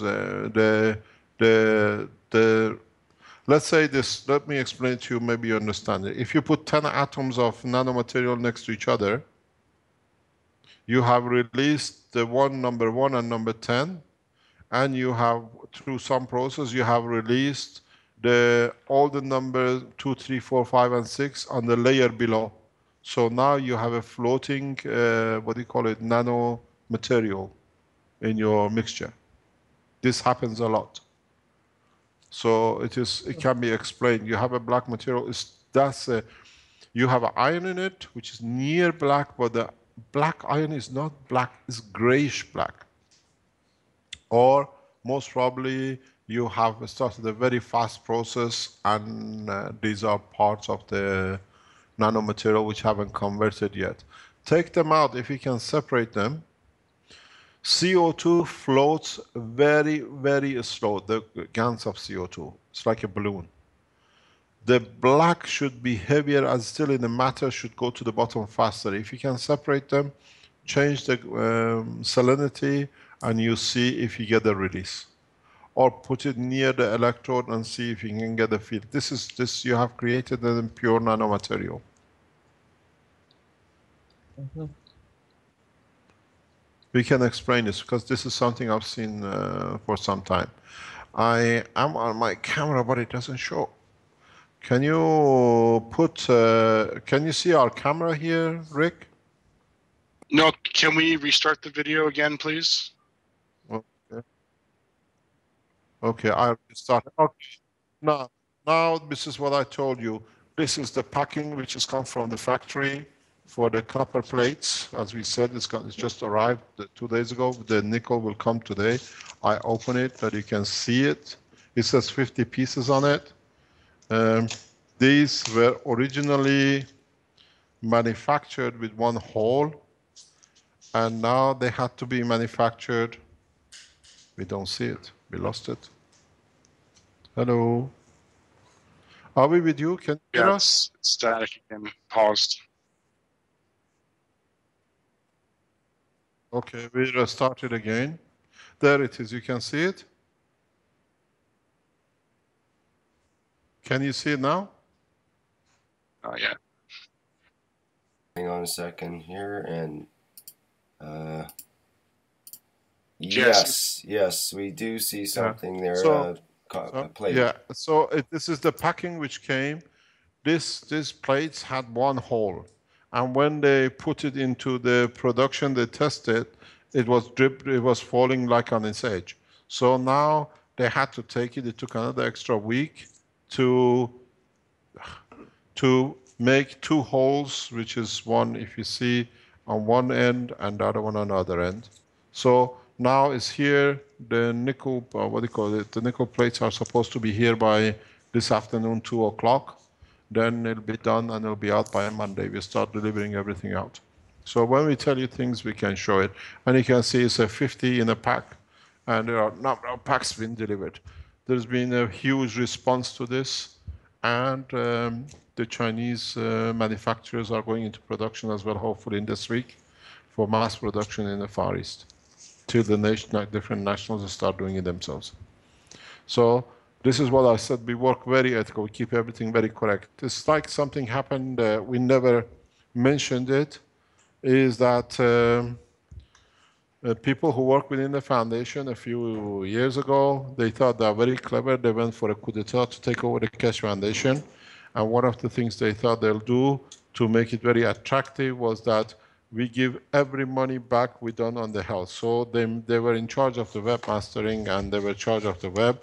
So they put on a page that the foundation will refund all the health cases if you're not happy. And the people came and they got processed and they were writing email to us every week, I can run, I can do that. And then they said, oh, these people went and said, oh, we put this page in there, you can go and get a refund from the foundation. And these people started writing us, oh, nothing has happened, we are still sick, blah, blah. And they don't know we have a full dossier of their emails and all the reports kept. We didn't go and fight them, you're lying. We just refunded the money to those, and they all come from one nation, two nations. And don't guess too far, one of them is Belgium.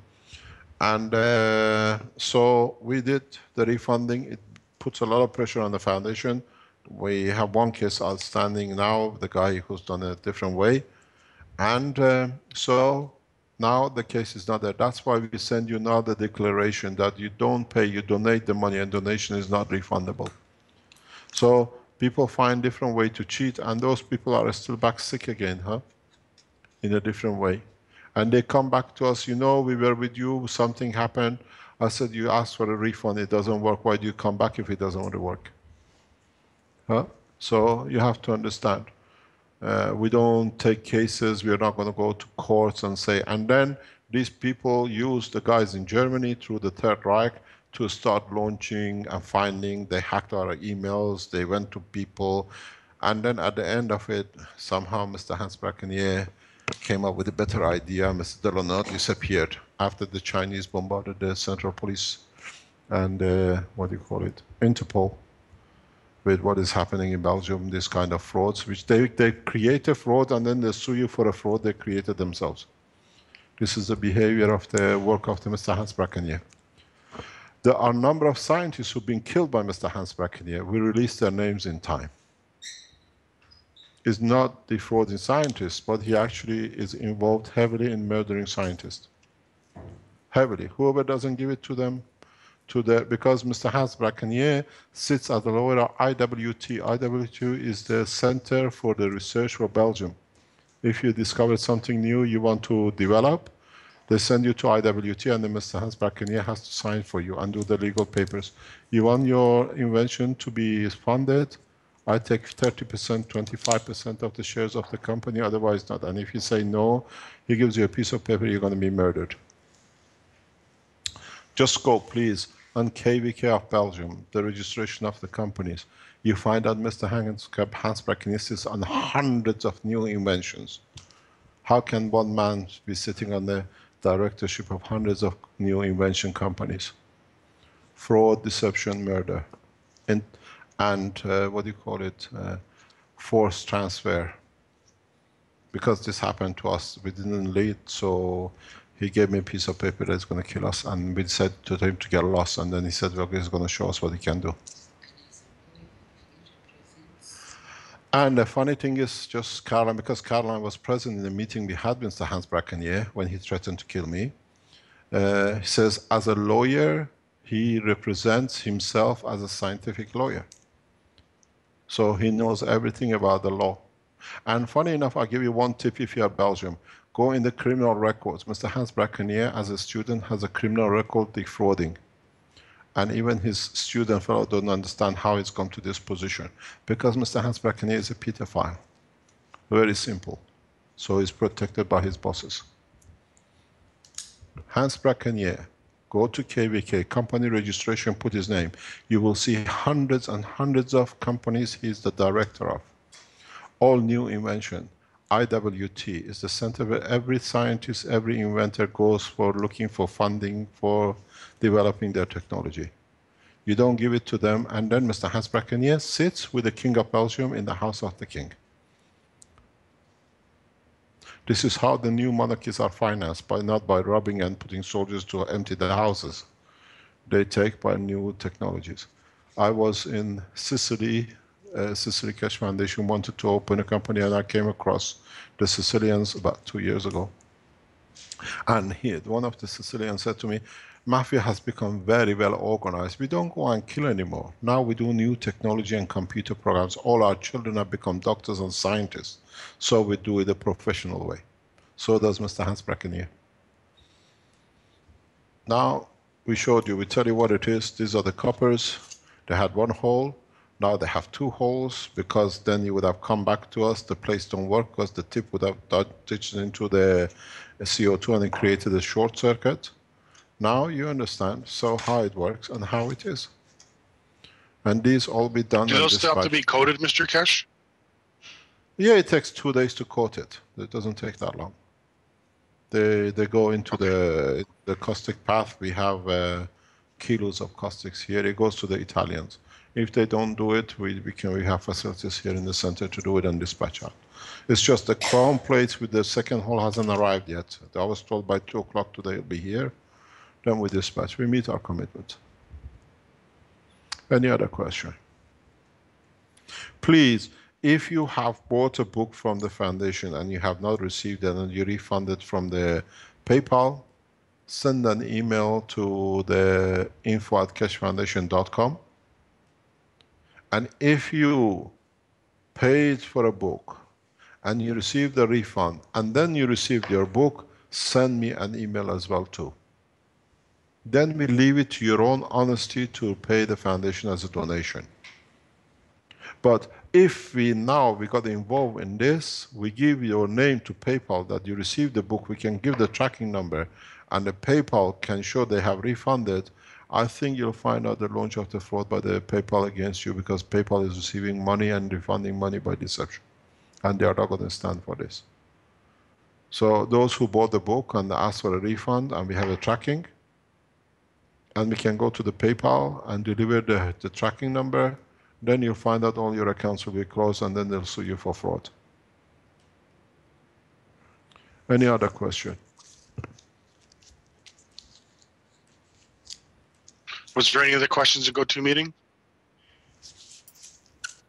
We are up to 3 hours and 20 minutes here, so we should probably bring things to a close.